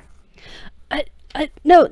You're traveling. You said. You're gonna need the money a lot more than me. This is honestly all of my my money I get from doing chores around the house. It's fine. It's fine. I can splurge. But it's the least I could do. And besides, I don't use a lot of money anyways. You're gonna have to roll persuasion in order to get Hajime to... Oh shoot! All right, let me look at my persuasion, which is terrible. I think. Let me check. Okay, yeah, no. Hajime does not want your money. He wants you to keep it. He wants you to have a fun time, and he's determined to make sure that everybody gets something that they want. Aww. And he's a little frustrated, like, oh no, I'm sorry. He kind of just hesitantly but dejectedly kind of just puts the money back. He's just kind of like, oh well. Hajime kind of notices this, and he's just like, he kind of glances down at Kyo-sensei, who lets out another meow, and he kind of glances at the grocery store and then back at you, Tin, and he's like, he kind of bites his lower lip, and then he's like, well, if you really want to do me a favor, you could buy me some pork steamed buns. Kyo Sensei really wants a few, and there's a meow of agreement. The The cat wants the does food. perk up and is like, yes, of course. Over there, and he points to the grocery store. Yeah, he's gonna point at the grocery store. And does anybody else want to follow Tin inside? Edel's riding around on his lid, so yes. While nobody if was you- looking at Ash, he had somehow got himself tangled in fairy lights, and they're all on. Oh, plus, Sammy's gonna be busy trying to help detangle Ash. If you're content with having that little gag of Sammy helping while Yes. these two go into the grocery store Absolutely. real quick. All right. The grocery store is pretty much a normal grocery store, kind of small on the end. You guys can get onigiri, which has your options of tuna, salmon, or egg, egg salad, sandwiches, bentos, steamed pork buns, rice crackers, potato chips, mochi, dango, and I'll just really quickly send you guys that so you guys can look at it. Me as the player, I will have everything. Right? Oh, mood. I was writing all of this and I'm just like, gosh dang it, I keep making myself hungry. Just making grabby hands all of the. I myself am like, oh, I want all of this. I want everything. Hmm. Which is why Ash is so hyperactive, because I'm channeling my own, like, oh, food. Oh, snacks. Mhm. Valid. But Tin is a little more level-headed here. So he's just going to go. He looks over each of the items, but he does stop at the steamed pork buns. Do they just come individually? Or are they like They're in a pack. of- They're in a pack, and they all cost 1 GP. Like, well, not in like as a pack. The pack costs 1 GP. Okay. He picks up 2 packs, and then Want he me- kind of just looks at the mochi like. Do you want me to pitch in for the pork buns? Oh, no, that's all right. I can handle it. All right. He goes and also picks up a mochi. Mm-hmm. Are there any particular flavors or? There is regular mochi. There is strawberry daifuku.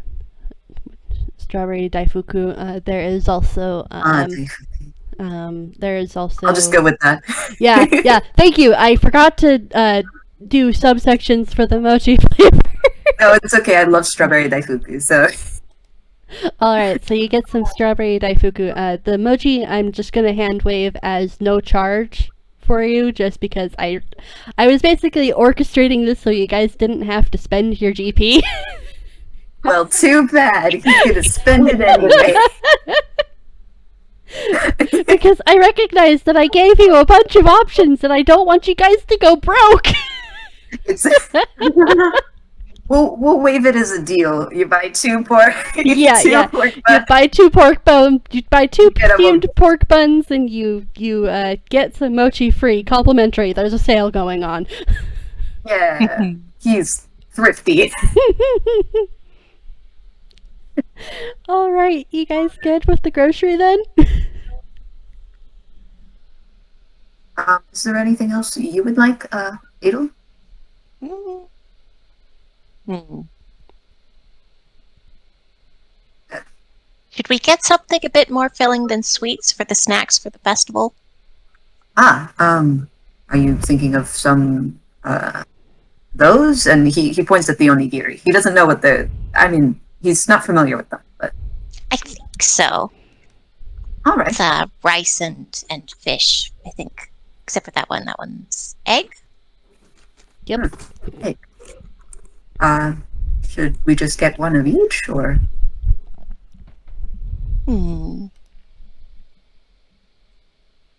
Yeah, we'll get one of each. Okay. So he just kind of grabs one of each. He is interested in eating those too, so now he puts them all in a little. Are they like those little shopping baskets?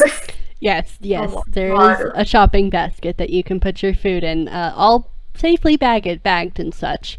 Like, they all kind of come in like little packaging and stuff, so they don't get contaminated by the shopping bag. I'm sorry, the shopping basket.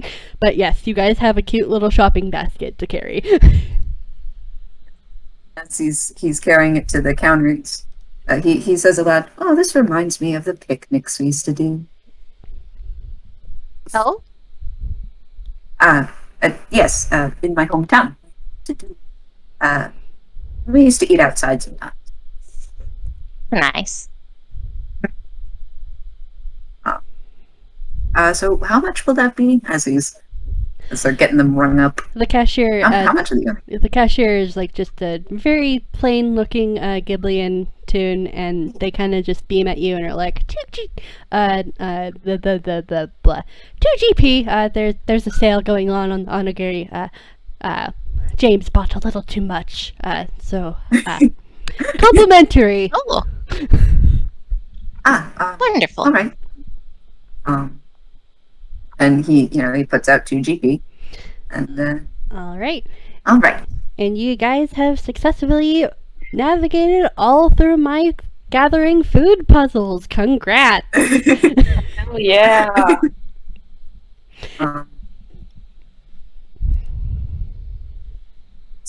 As they're about to head out, he kind of looks again at the jade sphere. Mm-hmm. He kind of glances up at Edel. Do you know anything about this? Everyone seemed to kind of know something. Well, I noticed when we were speaking with the otters that their appearance changed as I was holding onto the necklace. I think it's probably some magic that allows you to see what's really there. Maybe not something as strong as the true seeing spell, but something similar. And I don't think they wanted us to know that it did that. Hanji may have that too. Hmm. Do you think? And he unravels it, and you can tell he's considering putting it on, even though they're not at the path yet.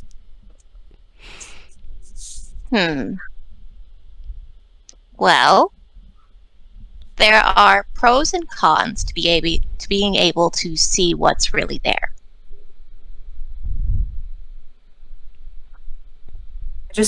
I feel really means bad you're not. for Hanji. Go ahead. Sorry. It means you're not surprised by any of it, but it also means that you might have to interact with things that are not well-meaning. He kind of just gives a nod, like, yeah, I get that. It might be a do you bit wanna- much if you're not used to looking at such things. You want to do an insight check? Are they allowed? Yes, I will. Oh, character interaction. Lore. Lore. I am living Lore, for this. baby. 13. Yes. So you pick up. Well, when you said that the interacting with things, he kind of has this look like, yeah, I totally get that. You have a feeling that he's interacted with not so savory characters before, but he kind of he takes a breath and goes, I'm just worried about Hajime. I'm thinking if I can see what they see, well, maybe we can help them better.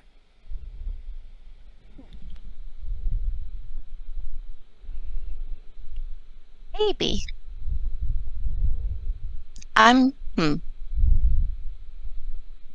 We might be able to, but it also seemed like he agreed with the otters about not putting on the necklace early. You might want to ask his opinion before you go ahead and do it. He nods. Yes, that you're right. I shouldn't be so rash. And they make their way out of the grocery store. Adel And kind of pats his lid sympathetically. oh, And meanwhile, has Ash been detangled? yes, I was about to say we jump cut back to Ash, and let's just really quickly have Sammy roll Dex to see how quickly this goes. Meanwhile, I go. Okay, so basically what Just, like, happens is Sammy grabs one end of the fairy lights and gives a tug, and Ash, you go spin. Oh hey, you're all untangled. You're a little dizzy though. Yeah. After Ash himself stops spinning, his head just kind of like continues spinning for a bit until it like settles. His head like continues spinning without him. It's just like, and then the head like starts slowing down a bit. Sammy's And looks then a it's little like- sheepish. Yeah. All right, do you guys come back to meet with the group? Mm-hmm. All right. Hajime is kind of just watching Ash and Sammy interact, looking rather bemused. The cat is still firmly in his arms. And at this point, it's starting to purr because the cat notices you guys coming back, and he can smell the steamed pork buns. This cat's hungry, man. Yeah, cat. Cat hungry. Yes, the cat very hungry. Kyo-sensei wants those steamed pork buns. He's going to head up to Hajime. Did you? We got the steamed buns. Did you want some right now? Hajime looks down at Kyo-sensei and then back up at you, and the cat kind of gives a demanding meow, and Hajime kind of puts his hand over the cat's mouth, and it's like, we'll wait for the festival, cause he's already had a lot today, so he needs to wait a little bit. And there's a very intricate muffled meow. Yes. No, you are going to wait. Ash is giggling, but like the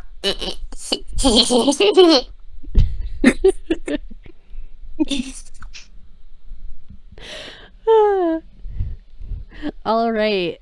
Before we move on to the next section, I'm going to say we need to take a break real quick because we've been going for a bit. Okay. Yeah, sure. All right. Feel free to come back 10-15 minutes. We'll reconvene. Go get some snacks. I know there was a lot of food talk, so if you're hungry, really quickly grab a snack. Fill up your water bottles again. Stretch your I'm gonna legs. actually get water this time, and also get snack. All right. We'll reconvene. Okay. A word from our sponsors. Sorry, okay, I'll be back.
Hello, I'm back. I'm also back. So I will be muted for a while because I am going to be eating. That's fine.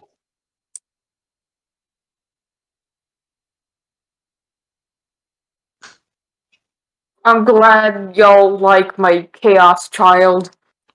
Ash is adorable. Thank you.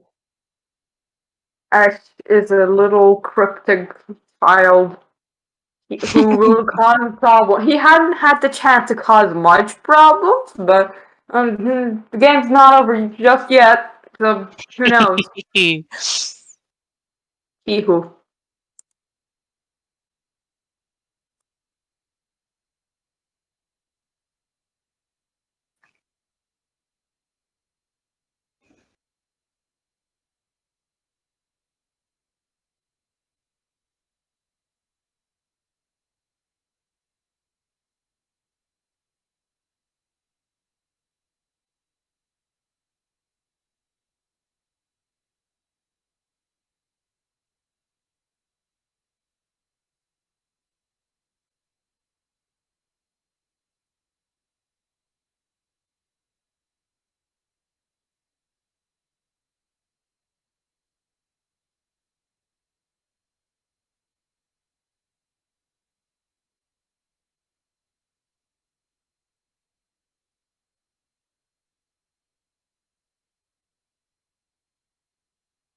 All right, hello, I'm back.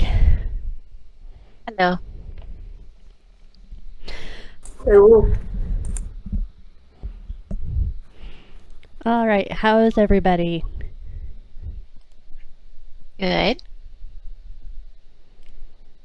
That's good. Enjoying yourself so far? Oh, yes. Very much. I am glad. I'm glad y'all are enjoying my chaos child. We hold very soft. Ash is literally my excuse to play a character who's like truly chaotic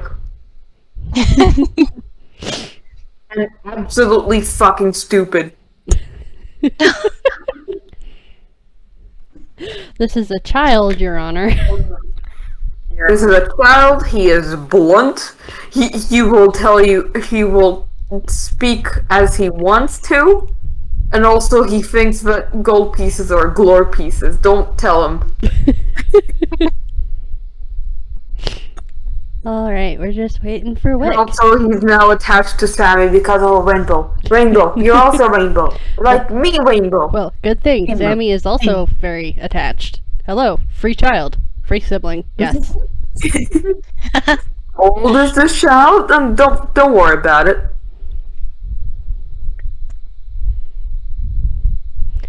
Alright, you back, Wick? Oh, I've been back. I was just waiting. Okay, I was just double checking, because I'm sorry. it's alright. You were just being a little quiet, so I just wanted to make sure. You doing good? Yeah? Okay, good. Just want to make I'm sure going all to my keep players muted for a are bit enjoying because I will themselves. be munching. Okay. Alright. Staria, do you want us to wait until you're finished munching, or do you want us to go ahead? Nah, you can go ahead. I'll just whenever I need to pipe in, I will unmute. Okay. Alright, and we are back in the saddle. Okay, let's see. Now that all of your guys' snacks have been collected, it's time to head up to where the festival's gonna be held. Basically, Hajime is going to take you up to, there is a path leading up to the mountain that runs past the Rangers Guild. And as you walk past, a moose tune gets up from his position at the front of the guild house and approaches you all, and Hajime, taking some friends up to the mountain for a hike. And Hajime kind of just gives a nod, and he tucks his nose into Kyo-sensei's fur, hugging the cat a little bit more, as the cat gives kind of like a little murr, and bumps his head against Hajime's chin. And the ranger kind of continues and is like, "Be careful! There's been lots of folks disappearing at night on these hikes lately. Don't stray off the path. And get home before dark. I don't want to call your folks and tell them you went missing again." Again? Hajime doesn't really look at any of you guys. His shoulders kind of hunch up a little bit, and he just kind of shuffles a little bit. If you guys want to roll insight, you can. Yeah.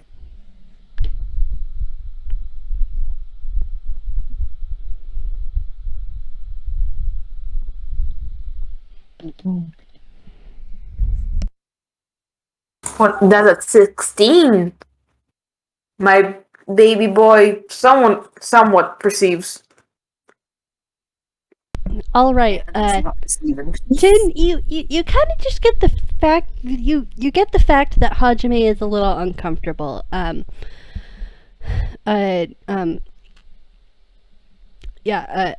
you kind of look at Hajime as he kind of just mumbles to the ranger. I'll be careful. I promise. And the colors of his voice are muted, and Sammy also notices this, and he kind of just frowns a little bit, because Hajime doesn't really sound okay. His voice doesn't look okay. It looks muted and desaturated. And Edel, with that 18, you get the sense that wherever Hajime had disappeared to, that had caused him to go missing for an extended period of time, long enough that the town noticed, in fact, it wasn't exactly by choice, and you kind of just notice how Kyo-sensei kind of bumps his head against Hajime's chin and kind of is purring very, very, very loudly, and as the purring continues, Hajime kind of relaxes again, and his arms are still kind of just wrapped around Kyo-sensei. Hey, question about Hajime. Mm-hmm. How does he feel about people talking in his mind? Uh, Oh no. he'll jump, but he has some experience with people just talking in his mind. So it's like this equivalent of like a little like knock knock knock on his mind, Mm-hmm. just like waiting for an answer. Hajime kind of visibly starts and then kind of opens up the door of his mind and mentally pokes his head through to see who the peck is knocking on his brain. You okay? I'm okay. It happened a bit ago. I'm fine.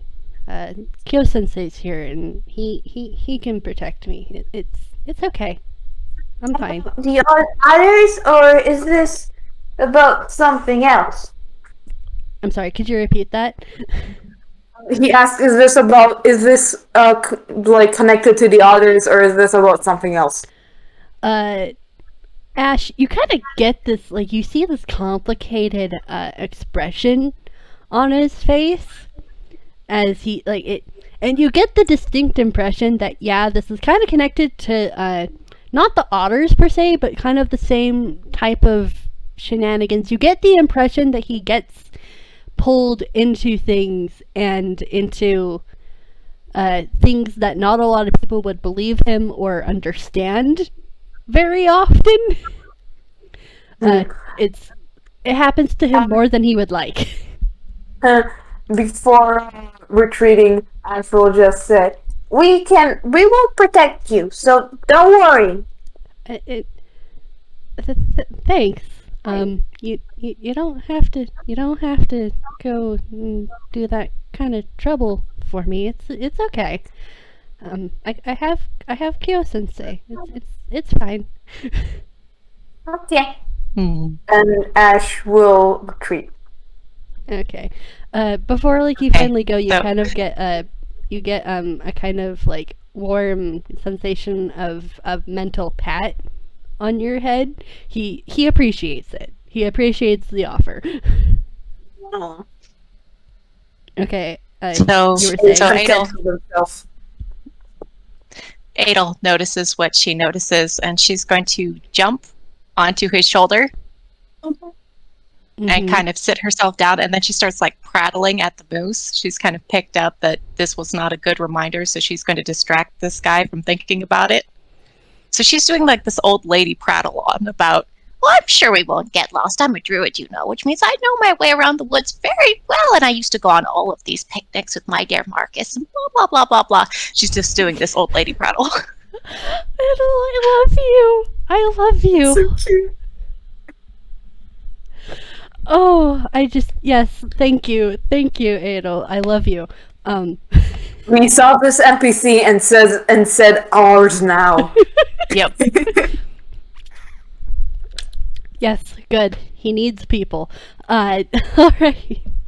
And like Sammy just he kind of looks at the moose and just kind of quietly to the side is just like, don't worry, we'll make sure he's okay.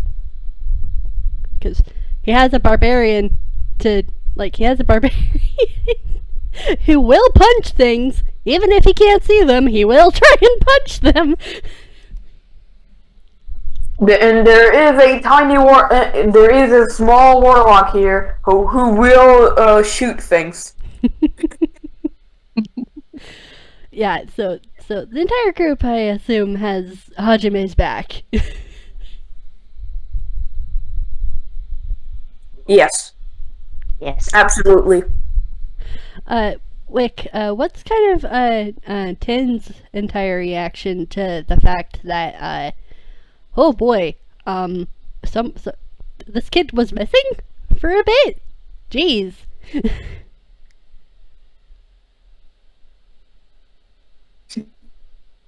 Do you want to say? Okay, let's roll insight for Hajime. That's a plus. No, that's the wrong sheet. his insight is a +5. Okay, Hajime is looking at you, Tin. He sees a 19. So, I mean, he didn't quite grasp what everyone else had, with those roles, but he does want to help out. He does stand a little bit closer, but you do notice he also kind of has that nervous look about him. You get the feeling that he also kind of knows that experience of being gone for a while, and I wonder. Hajime just kind of I'm reaches looking. over and pats Tin on the top of their can. Huh?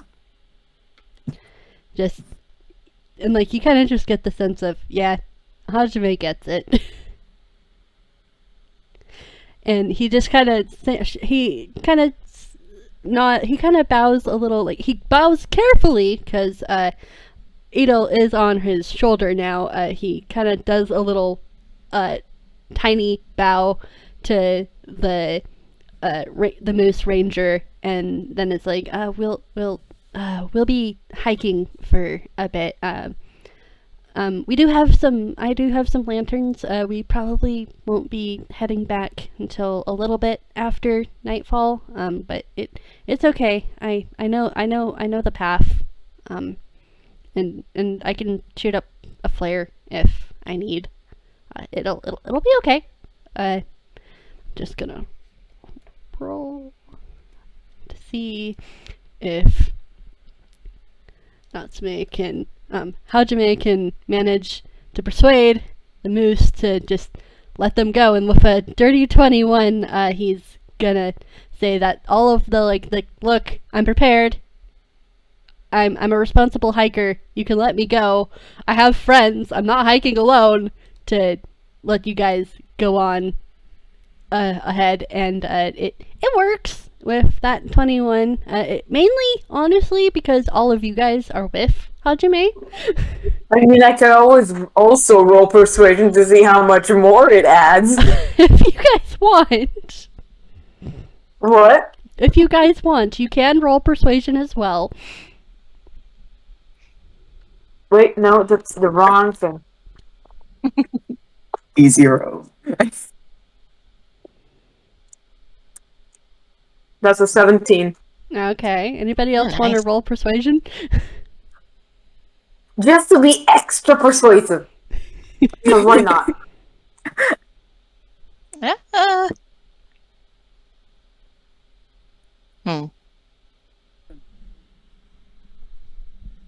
You don't have to if you Yeah, don't alright. want to.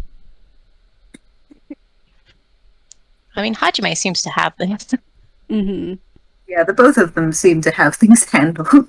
Alright, then. So I'll just flavor this as Hajime is being very, very... He's trying to be very logical, and see, I have friends. I have things that I can use if we get into trouble. And then there's Ash in the background, just kind of leaning behind Hajime and staring up at this ranger with puppy dog eyes, and the ranger just kind of folds like a sack of wet paper. Have puppy eyes with unblinking, light blaring eye sockets. I mean, just there's the sense of puppy dog eyes. It works. Big eyes. But yes, there are some sparkles. It's the sparkles that sell the puppy dog look. Yeah. This tiny, pumpkin-headed child just staring up at this guard, just like, please. Yeah, and he folds and he just kind of pinches his snout a little bit and is like, all right, kids, just have fun. Just be safe. Stay on the trail. Just come back at a reasonable hour. Send up flares if y'all get lost, and yeah, we'll be keeping an ear out to the ground, making sure that you guys can get back home safely. Enjoy your hike, and you guys set off into the trail. Yay! You guys have successfully managed to bypass my moose puzzle. Hello.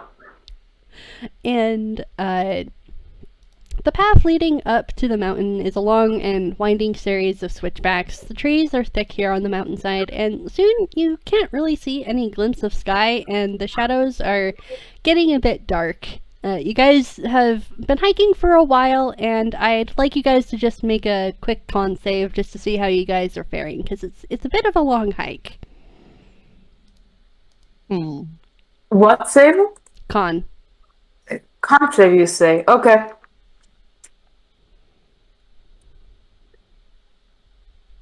Oh dear. Oh dear. Okay. None of you. No, that Okay. tracks. None of you guys pass. Okay. You all are like so tired. You especially, Tin, you're tired, and Edel, honey, your old branches just aren't used to walking this far, and Ash, even you with your boundless childlike energy are starting to drag by the point that Hajime just goes, okay, time to stop. Here, let me roll. He rolls hammer space and pulls out several bottles of water and hands them out to you all. And you guys rest for a little bit before heading on and stuff. I'm not going to make you roll another con save, but you guys are taking it a lot slower now because, oh boy. I am not as young as I roll used to be. something because. Actually, no. Never mind. He made He made it, so I can't really. Okay. And the shadows are thick about you guys now. The trees are looming overhead. Mist is starting through the gaps of the branches and crawling over roots, bringing with it a sharp chill that sends shivers down the spine. Everyone, please give me a perception check. Okay. Perception. 24! Ash sees all! 19. Hey, finally, Hey. this man perceive. All right. And I just need to roll for Hajime real quick. His perception is +3. Okay, and then I need to roll for Sammy. Okay. High rolls. All right. Proceeding. All right.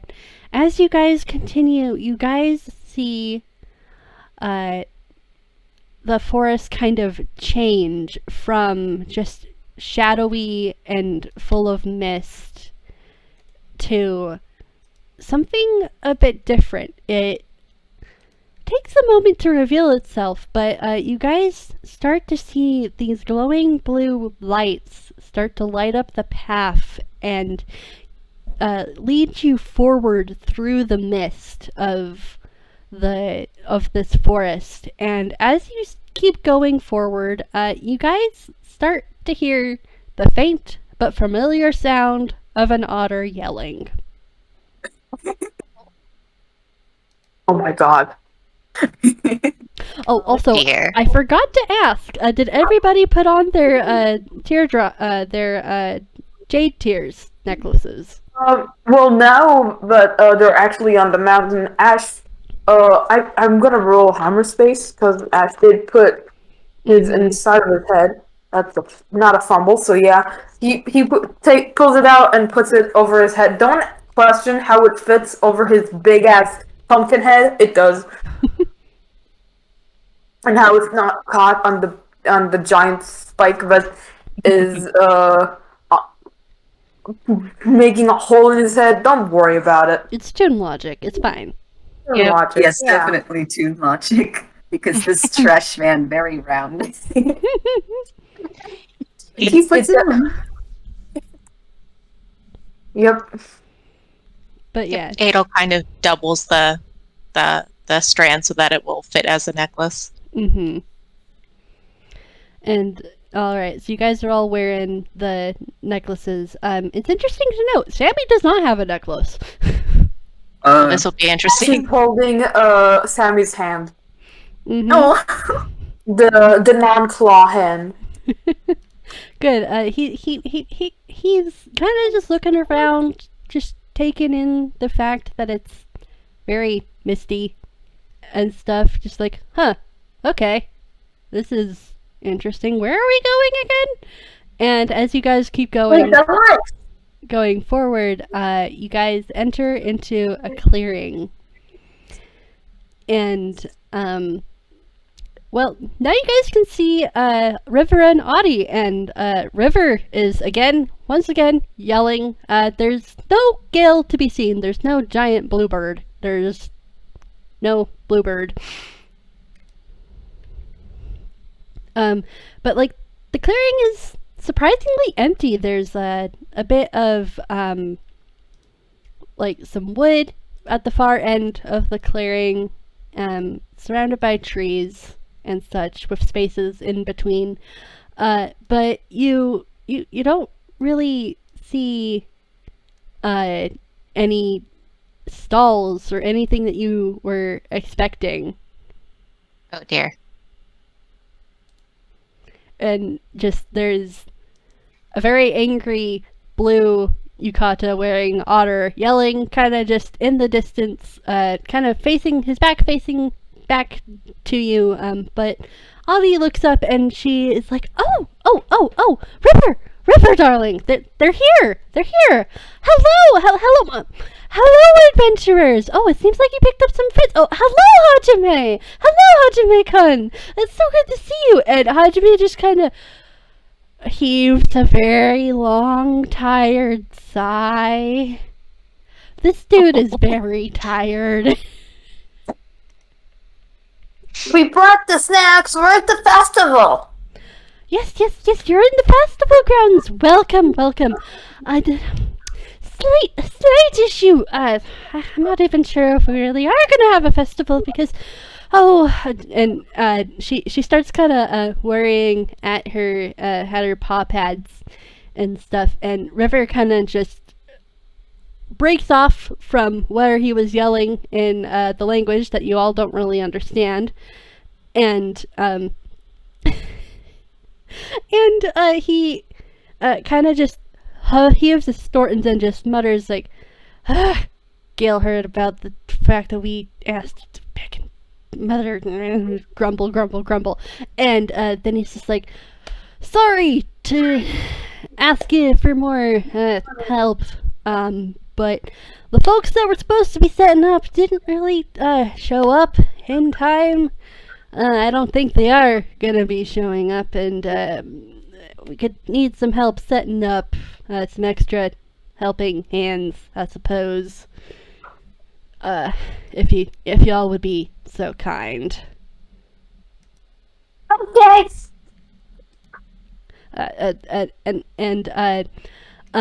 River looks surprised at the fact that you all really, at least Ash has agreed readily to say that they would help.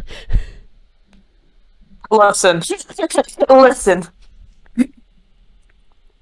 This child wants to. Ash is on a mission.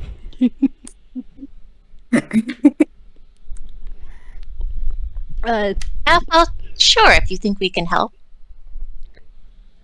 Tin, do you have anything to add? Do you want to help? He does, but he's actually busy surveying the area, like how we're gonna set things up. Mm-hmm. And to answer your unasked question, Audie and River start pointing out these spots in the dirt that seem kind of well worn, where like places have been set up before in the past before being taken down. And then there's some well-worn pebblestone lined. There's some pebbles on each end of the festival grounds, kind of designating lines with kind of as if like they were, kind of as if you would draw somewhere with chalk, but it's actually just pebbles designating a space for a runway, basically. And kind of behind on the east side of the camp of the grounds, there's a large amount of plywood and stuff that you presume is where you would build the stalls. And if everybody wants to really quickly make me a roll of perception roll real quick. Yeah, perception. Looks like I'm great at. 13. 21. Also 13. Okay, Tin, Ash, you guys don't really see anything really like out of the ordinary. Like you're kind of just, oh hey, forest clearing, cool. Edel, you turn and look around, and close to where you guys are standing is another shrine.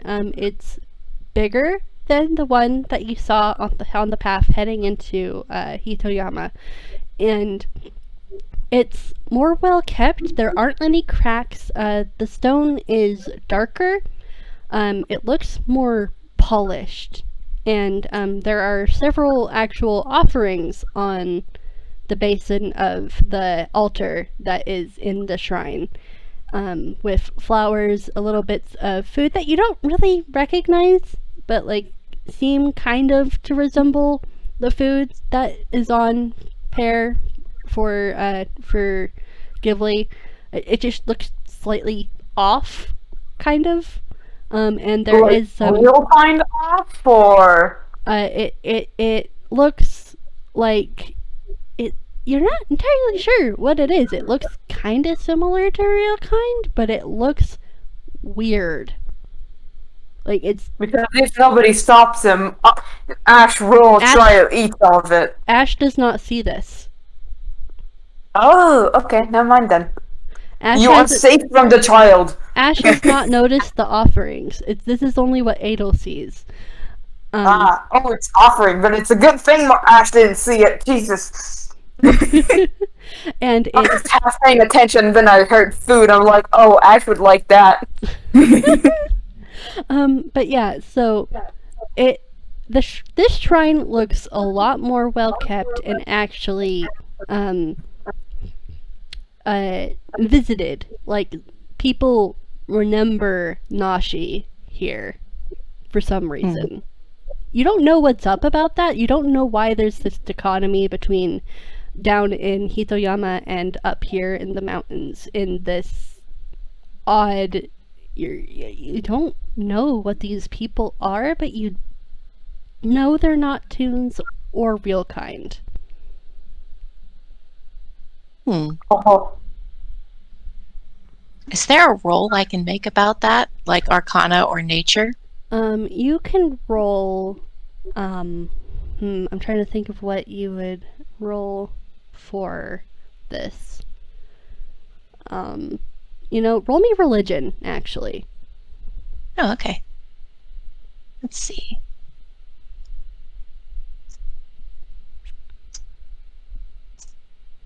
$18. Okay, with an 18, you kind of get, like, you kind of think back to yourself about, like, the differences between the two altars, and you notice something interesting. The texture of the stone on the one here that you're looking at currently is a lot more smooth, a lot more polished, like I mentioned, and it's when you think back to the one that you saw in the beginning of your travels to Hitoyama, it was a lot more weathered, as if somebody had taken a brush or like almost tried to wipe it out with like whiteout and then scrubbed at it, so there was still a little bit of it peeking through. You're not entirely sure what that's all about, though.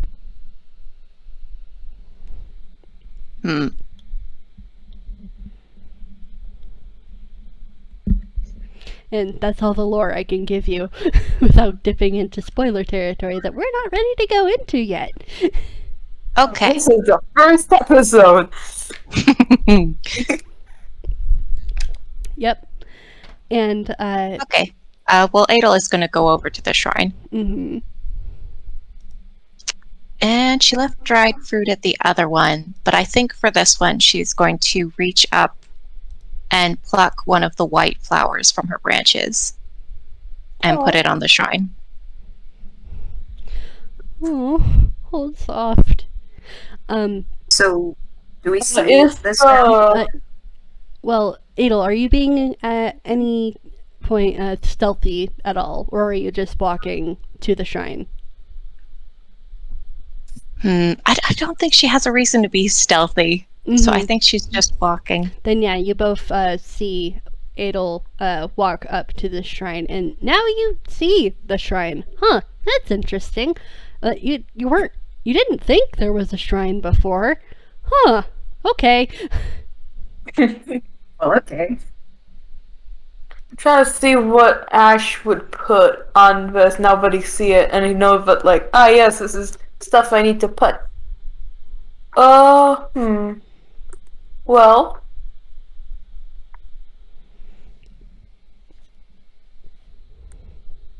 where's my equipment?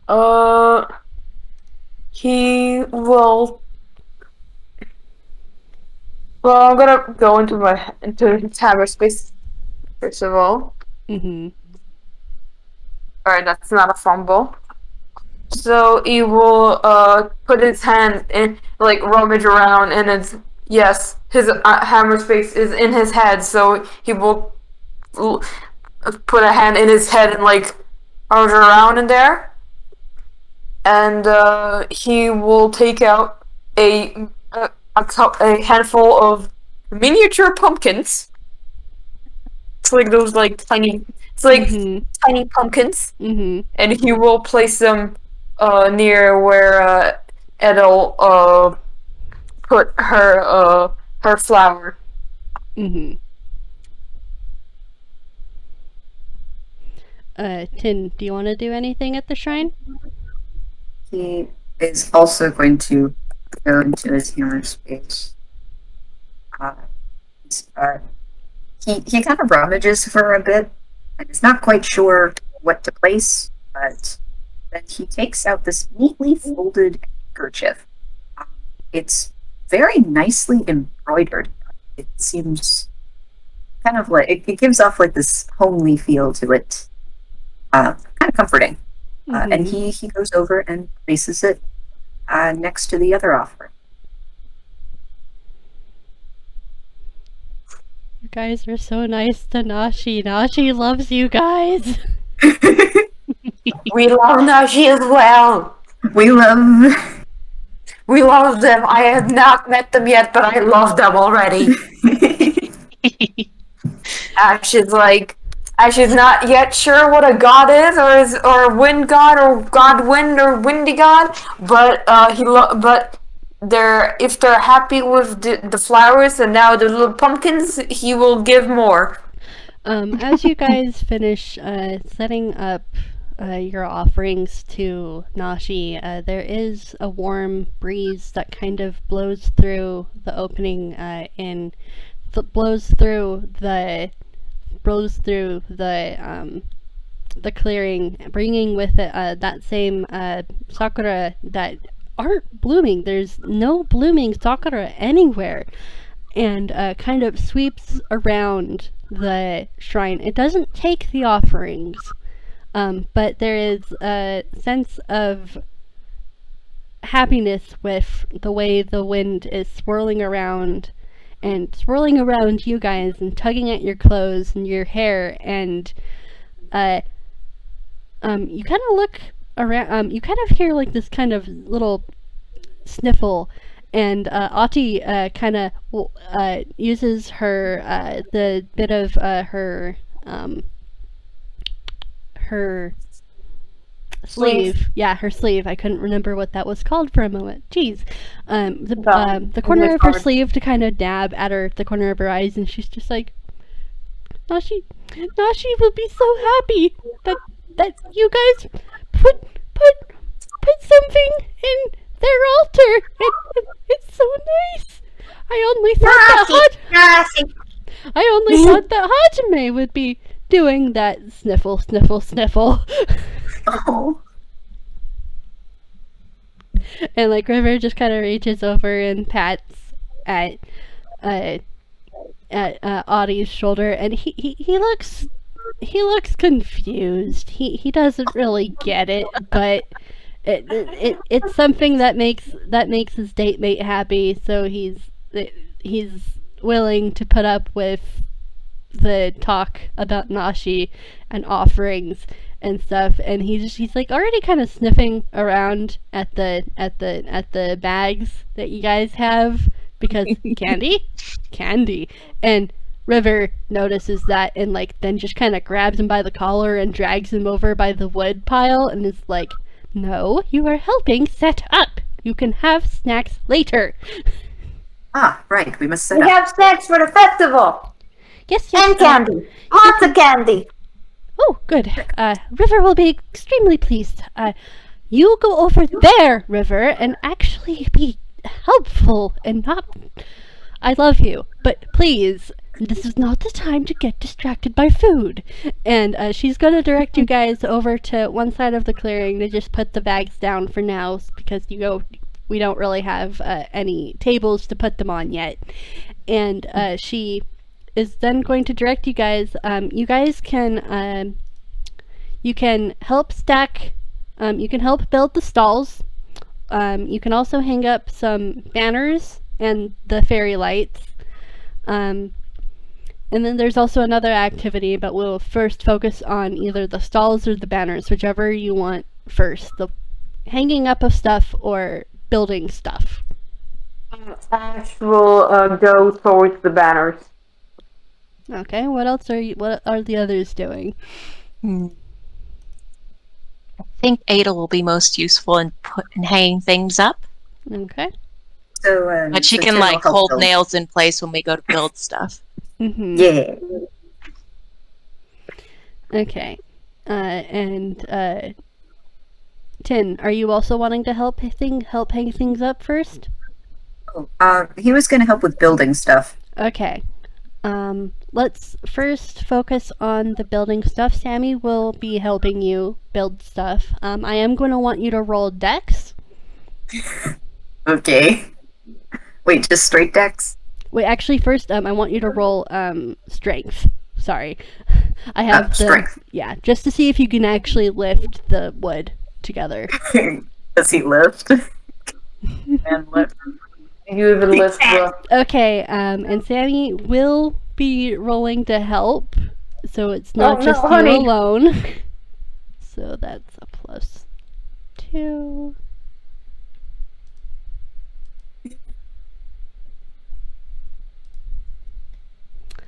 Oh, Sammy, you are not having a good arm day. Okay, basically what happens is you both go to pick things up, but you guys both grab a big armful of wood, and it's just too much. And the wood kind of clatters to the ground. And Sammy looks at it, and then at you, Tin, back at the wood, and then goes, "Maybe we should both pick up the wood on each end and just carry it together." That makes sense. He just kind of nods like, yeah. Okay, and since Sammy is going to be helping you, I am going to want you to roll with advantage this time. Strength again? Yeah, strength again. Okay. All right. 10. That's already a bit better. And 12. Okay, 12. I'm I going to mean, say... the highest rolls of them all. good thing is 12 passes the Oh, thank DC, because you are doing it individually, basically. And... Alright, now we're going to want to roll dex real quick, just to see how well you put things together. Just a straight dex? Mm-hmm. Okay. Oh Oh, okay. This man. Basically what happens is you smash your thumb, instead of the nail. Ouch. Just take 1 point of bludgeoning damage. Just ouch. Damn. Ow, My that's man a not having a zero. good time. Yeah, my dude, you got a 0. I can't negate the fact that you hurt yourself trying to do this. He shakes his hands, and in that flappy way that you're like, ow, that hurt, trying to get the pain out. Then he kind of holds and squeezes onto it. He's like, if only she were around. It was much better. Sammy turns to you and is just like, do you want any help? And as your DM, I am reminding you that you do have your inspiration point if you do want to use this. Oh, I have an idea. I have an idea before you use your inspiration point. Okay. Edel's going to wander past and kind of pat him as she goes, says, "You can do it, dearie." She's going to cast guidance. Okay. That's So for the next minute, you can roll a d4 and add that number to one ability check of your choice. Neat. All right, I and guess I'll do this again. yep, and with that, Sammy is also going to be helping kind of just hold things still for you, so I am going to say roll with advantage again. This man. Gosh, I've been rolling terrible. Dice Purser's being mean. No, it honestly tracks for this guy. I love him. Okay. Okay, now roll a So- d4. Mm-hmm. I'll roll a d4. Mm-hmm. Okay, cool. So That's I a 16. guess it's a 16. All right, and 16 passes. Oh, thank Yay. goodies. Okay, let's zoom over to the banner squad. All right. How are you guys wanting to get this stuff up into the trees and strung and decorated? Edel's going to cast jump on herself. Mm-hmm. All right. Actually, let me see. That's a first level spell. I can cast jump on Ash as well. You touch a creature, that creature's jump distance is tripled until the spell ends. Awesome. Alright. So, if Edel jumps into the tree, then Ash will try to toss the one end of. Actually, no. He will give Edel one end of the flags to her, so when she jumps, the flags will carry there, and she could tie them up there. Okay. That sounds like a good idea.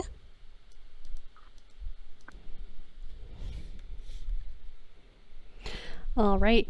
Edel, I do want you to roll Dex just to see how well you secure the streamers and the banners to the trees. Okay. Mm-hmm.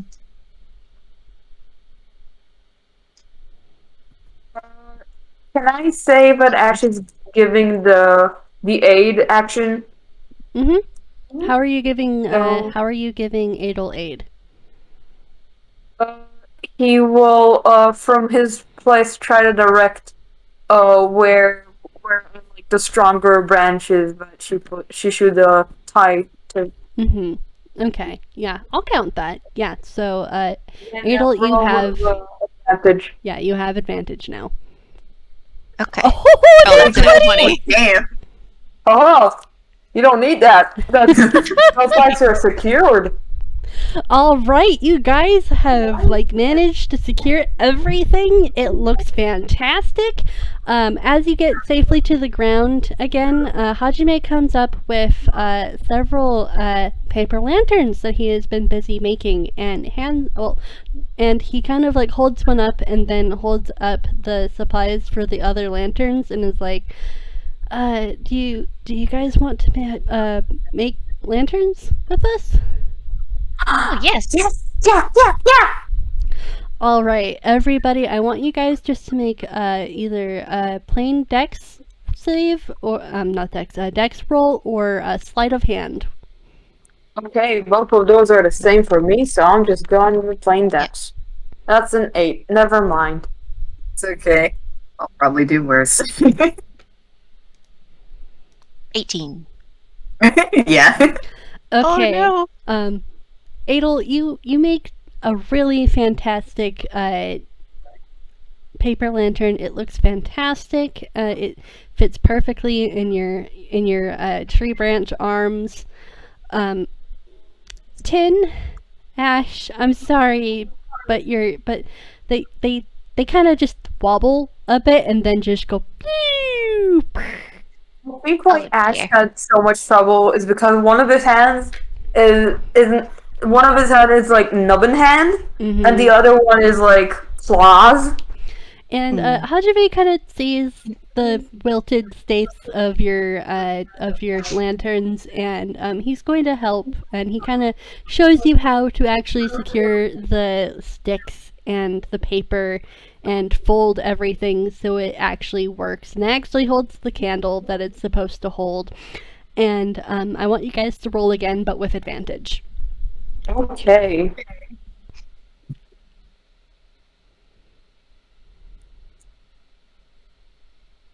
That's a 16.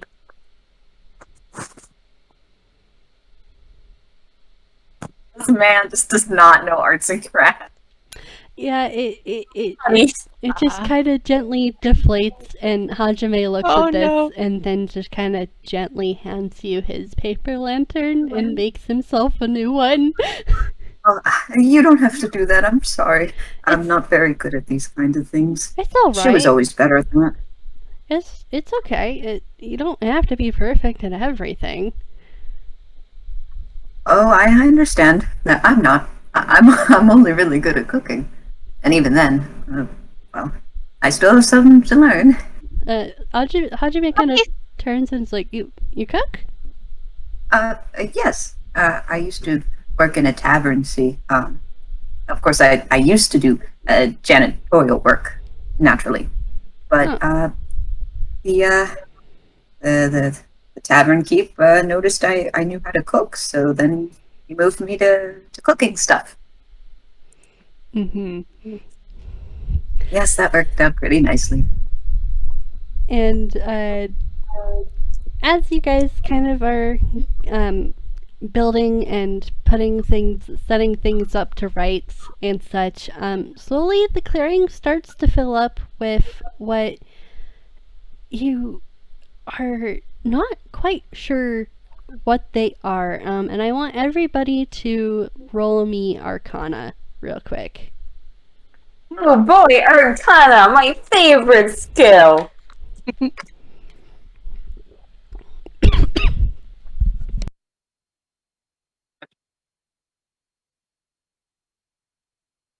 $22. Oh no.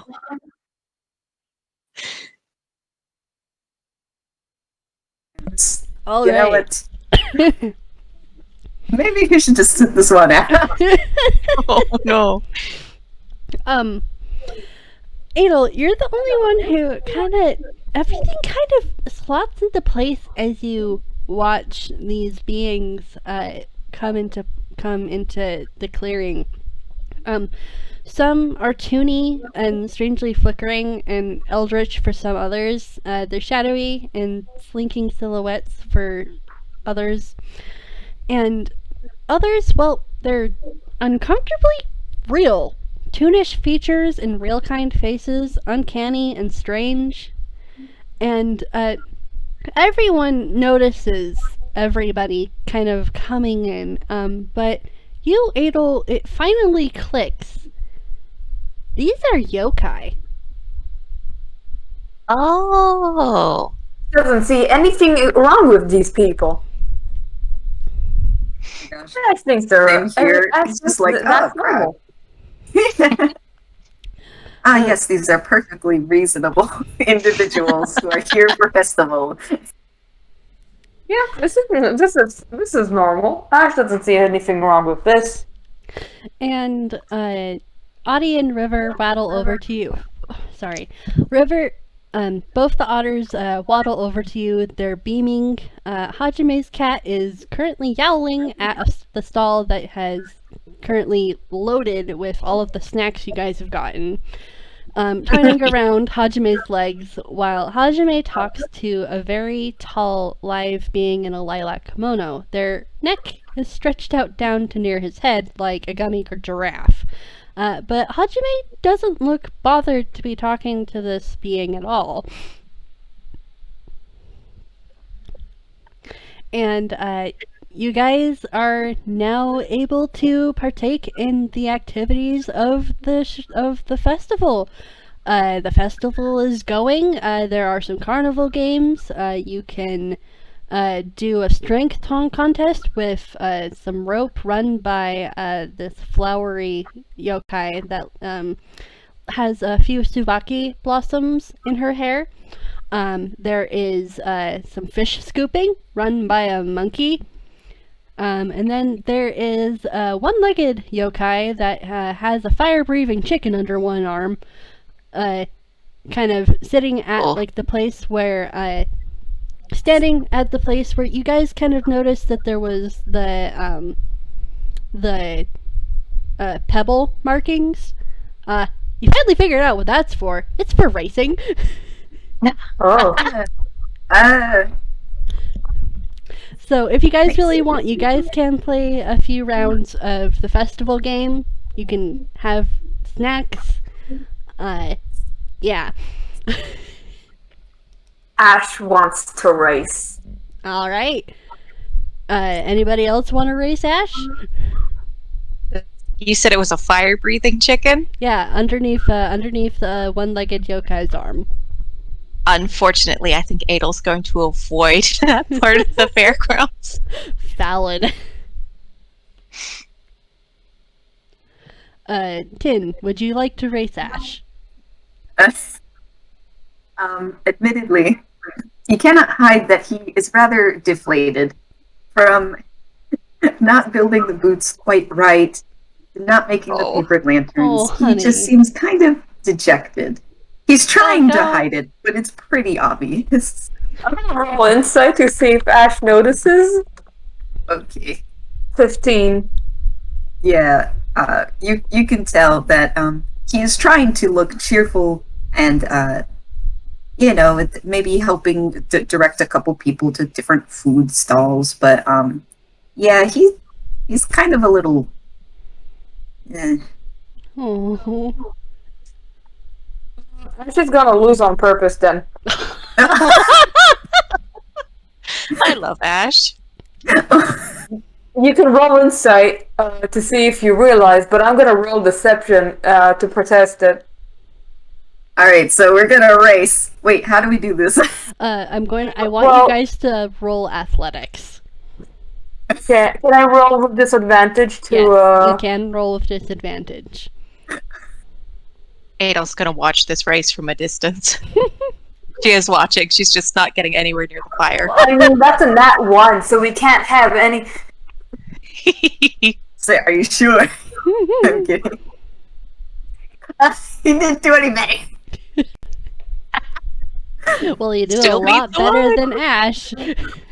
Yeah. Better than Ash, who has done this very much on purpose. Also, you can try and roll insight to see if you realize that Ash is faking it. Yeah, I'll do that. Are you gonna roll deception?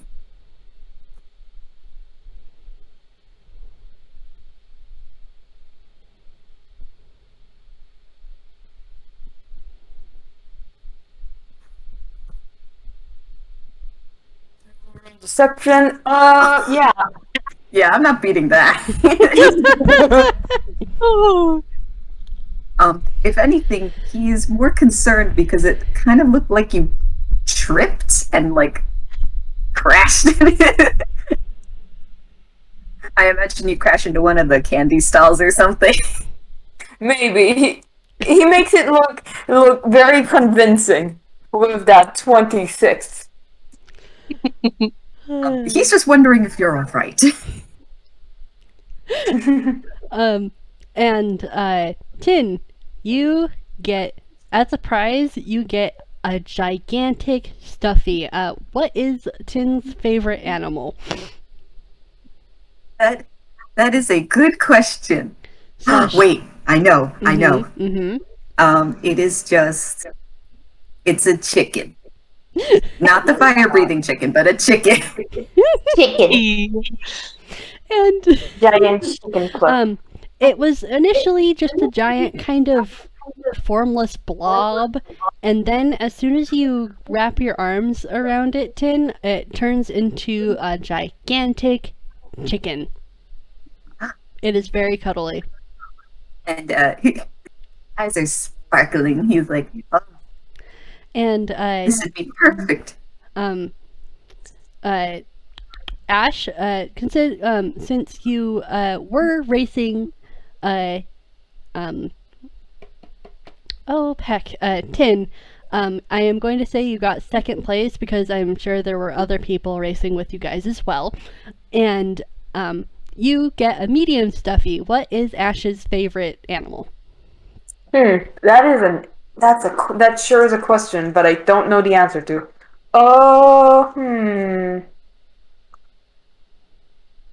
I will say that. Oh, I just had an adorable idea. Mm-hmm. So you know how Tin got a chicken? Mm-hmm. Ash will get like a chick. A baby chick. Oh, yes. a little chick. All Baby right. chick. It It's a is. baby chick. It is a Slushy. medium-sized baby chick, Yes. and it is. Both of those stuffies are very, very soft and lovely to cuddle, I will say.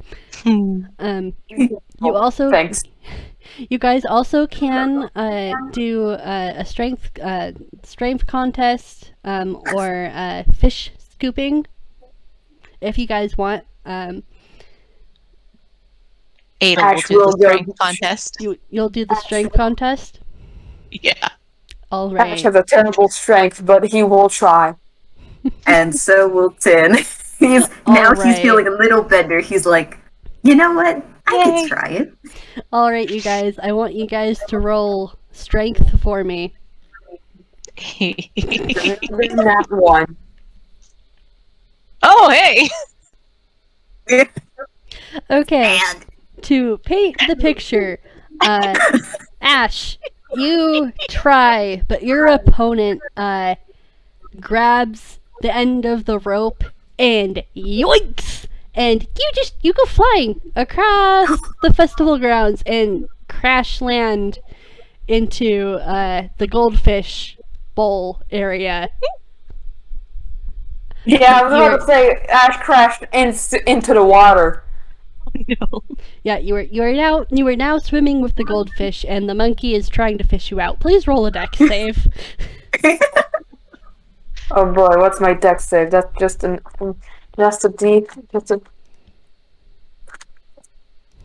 19. Okay, let's see if the monkey. Oh, yep, nope. You dodge out of the monkey's grasp like an eel. So yeah, Ash is you now were just swimming with the fishies. you and were like just frolicking with these fish. yes, he wants to be with this funky fish. I want to know if a fish accidentally gets into his eye socket. You're gonna have to roll a dex check. I am going to count this as you doing fish scooping because it is you trying to scoop a fish into your eye. That's a 9. Yeah, no, the fish just swims out of your grasp. There's no Just fish. swims through. There's no Can fish I- going into your eye. Can I use Mage Hand and roll spell casting? Yeah, go ahead.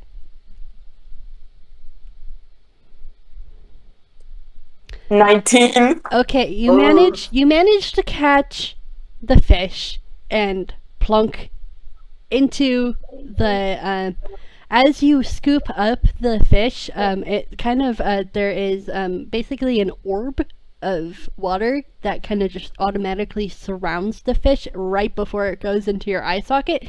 So yeah, no, congrats, you got a pet fishy. Yeah. Because now. And now he will swim back up. And as you breach the surface, you just have this irate monkey tapping his foot, glaring at you because that wasn't how it was supposed to go.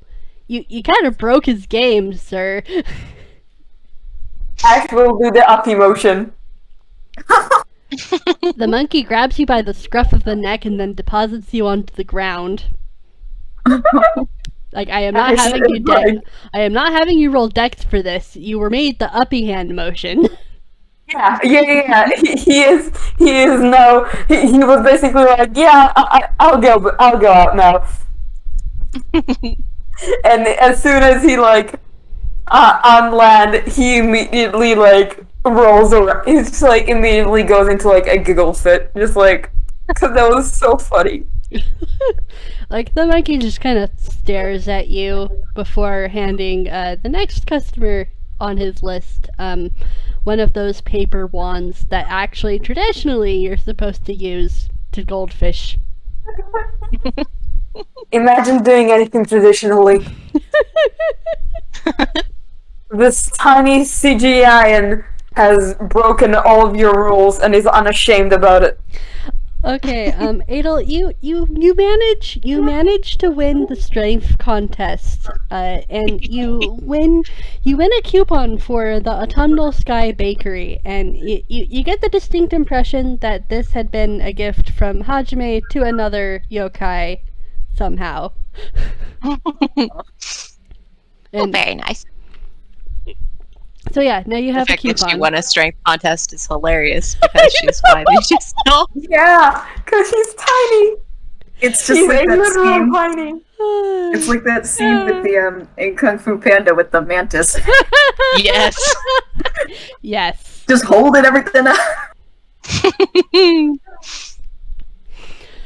Alright, you guys see some yokai walking around the clearing with masks placed to the side of their heads. Unfortunately, the mask stall was so popular in the beginning, before you guys were able to get there, that the man with green iridescent freckles manning the stall gives you an apologetic shrug, pointedly tapping the empty display cases. As nighttime falls, River scrambles over to you, excitedly squeaking. They drag you all to the booth holding your lanterns and beckon you to take them up. As you look around, you see other yokai gathering to grab lanterns and light them. Up ahead, the yokai who have already lit their lanterns raise them up and let them drift up into the sky, into a sky painted with reds, oranges, and golds of a setting sun. Do you guys let go of your lanterns that have been lit? Yeah. Yes. Alright, as you guys let go of your lanterns, something magical happens. Glowing lights start to appear around you, flickering like fireflies. A cheer rises up from the yokai as fireworks are set off.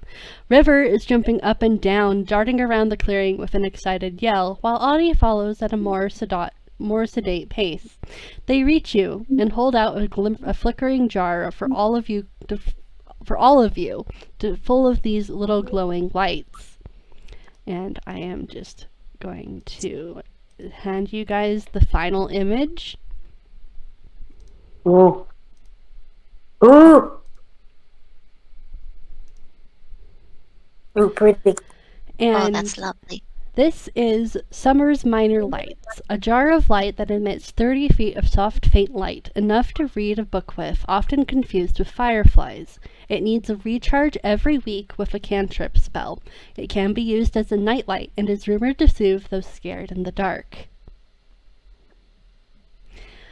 And with that, that's our game. That's all I have planned. Oh, yeah, I loved it. I loved That was it. wonderful. That was so good. And I do want to just end with Hajime does get you all safely home to Hitoyama Village, and he does actually offer you guys to stay the night because it is rather late by the time you guys get back into town. He's gonna cook. Man's gonna cook. We'll stay the night, and sorry, Hajime, if you're gonna get a midnight snack, you're gonna find this child in your cabinet. No, he is not eating. He is sleeping there. Bless. Oh. Bless. Thank you all for playing. I hope you had a very wonderful time, and I thank you all for joining us this evening. Thank you. This was an amazing game and a wonderful debut for Ash. Oh, yes. And I hope you guys had as much fun listening as we did playing. It's time to say goodbye to our listeners. Bye, you guys. Bye. Bye.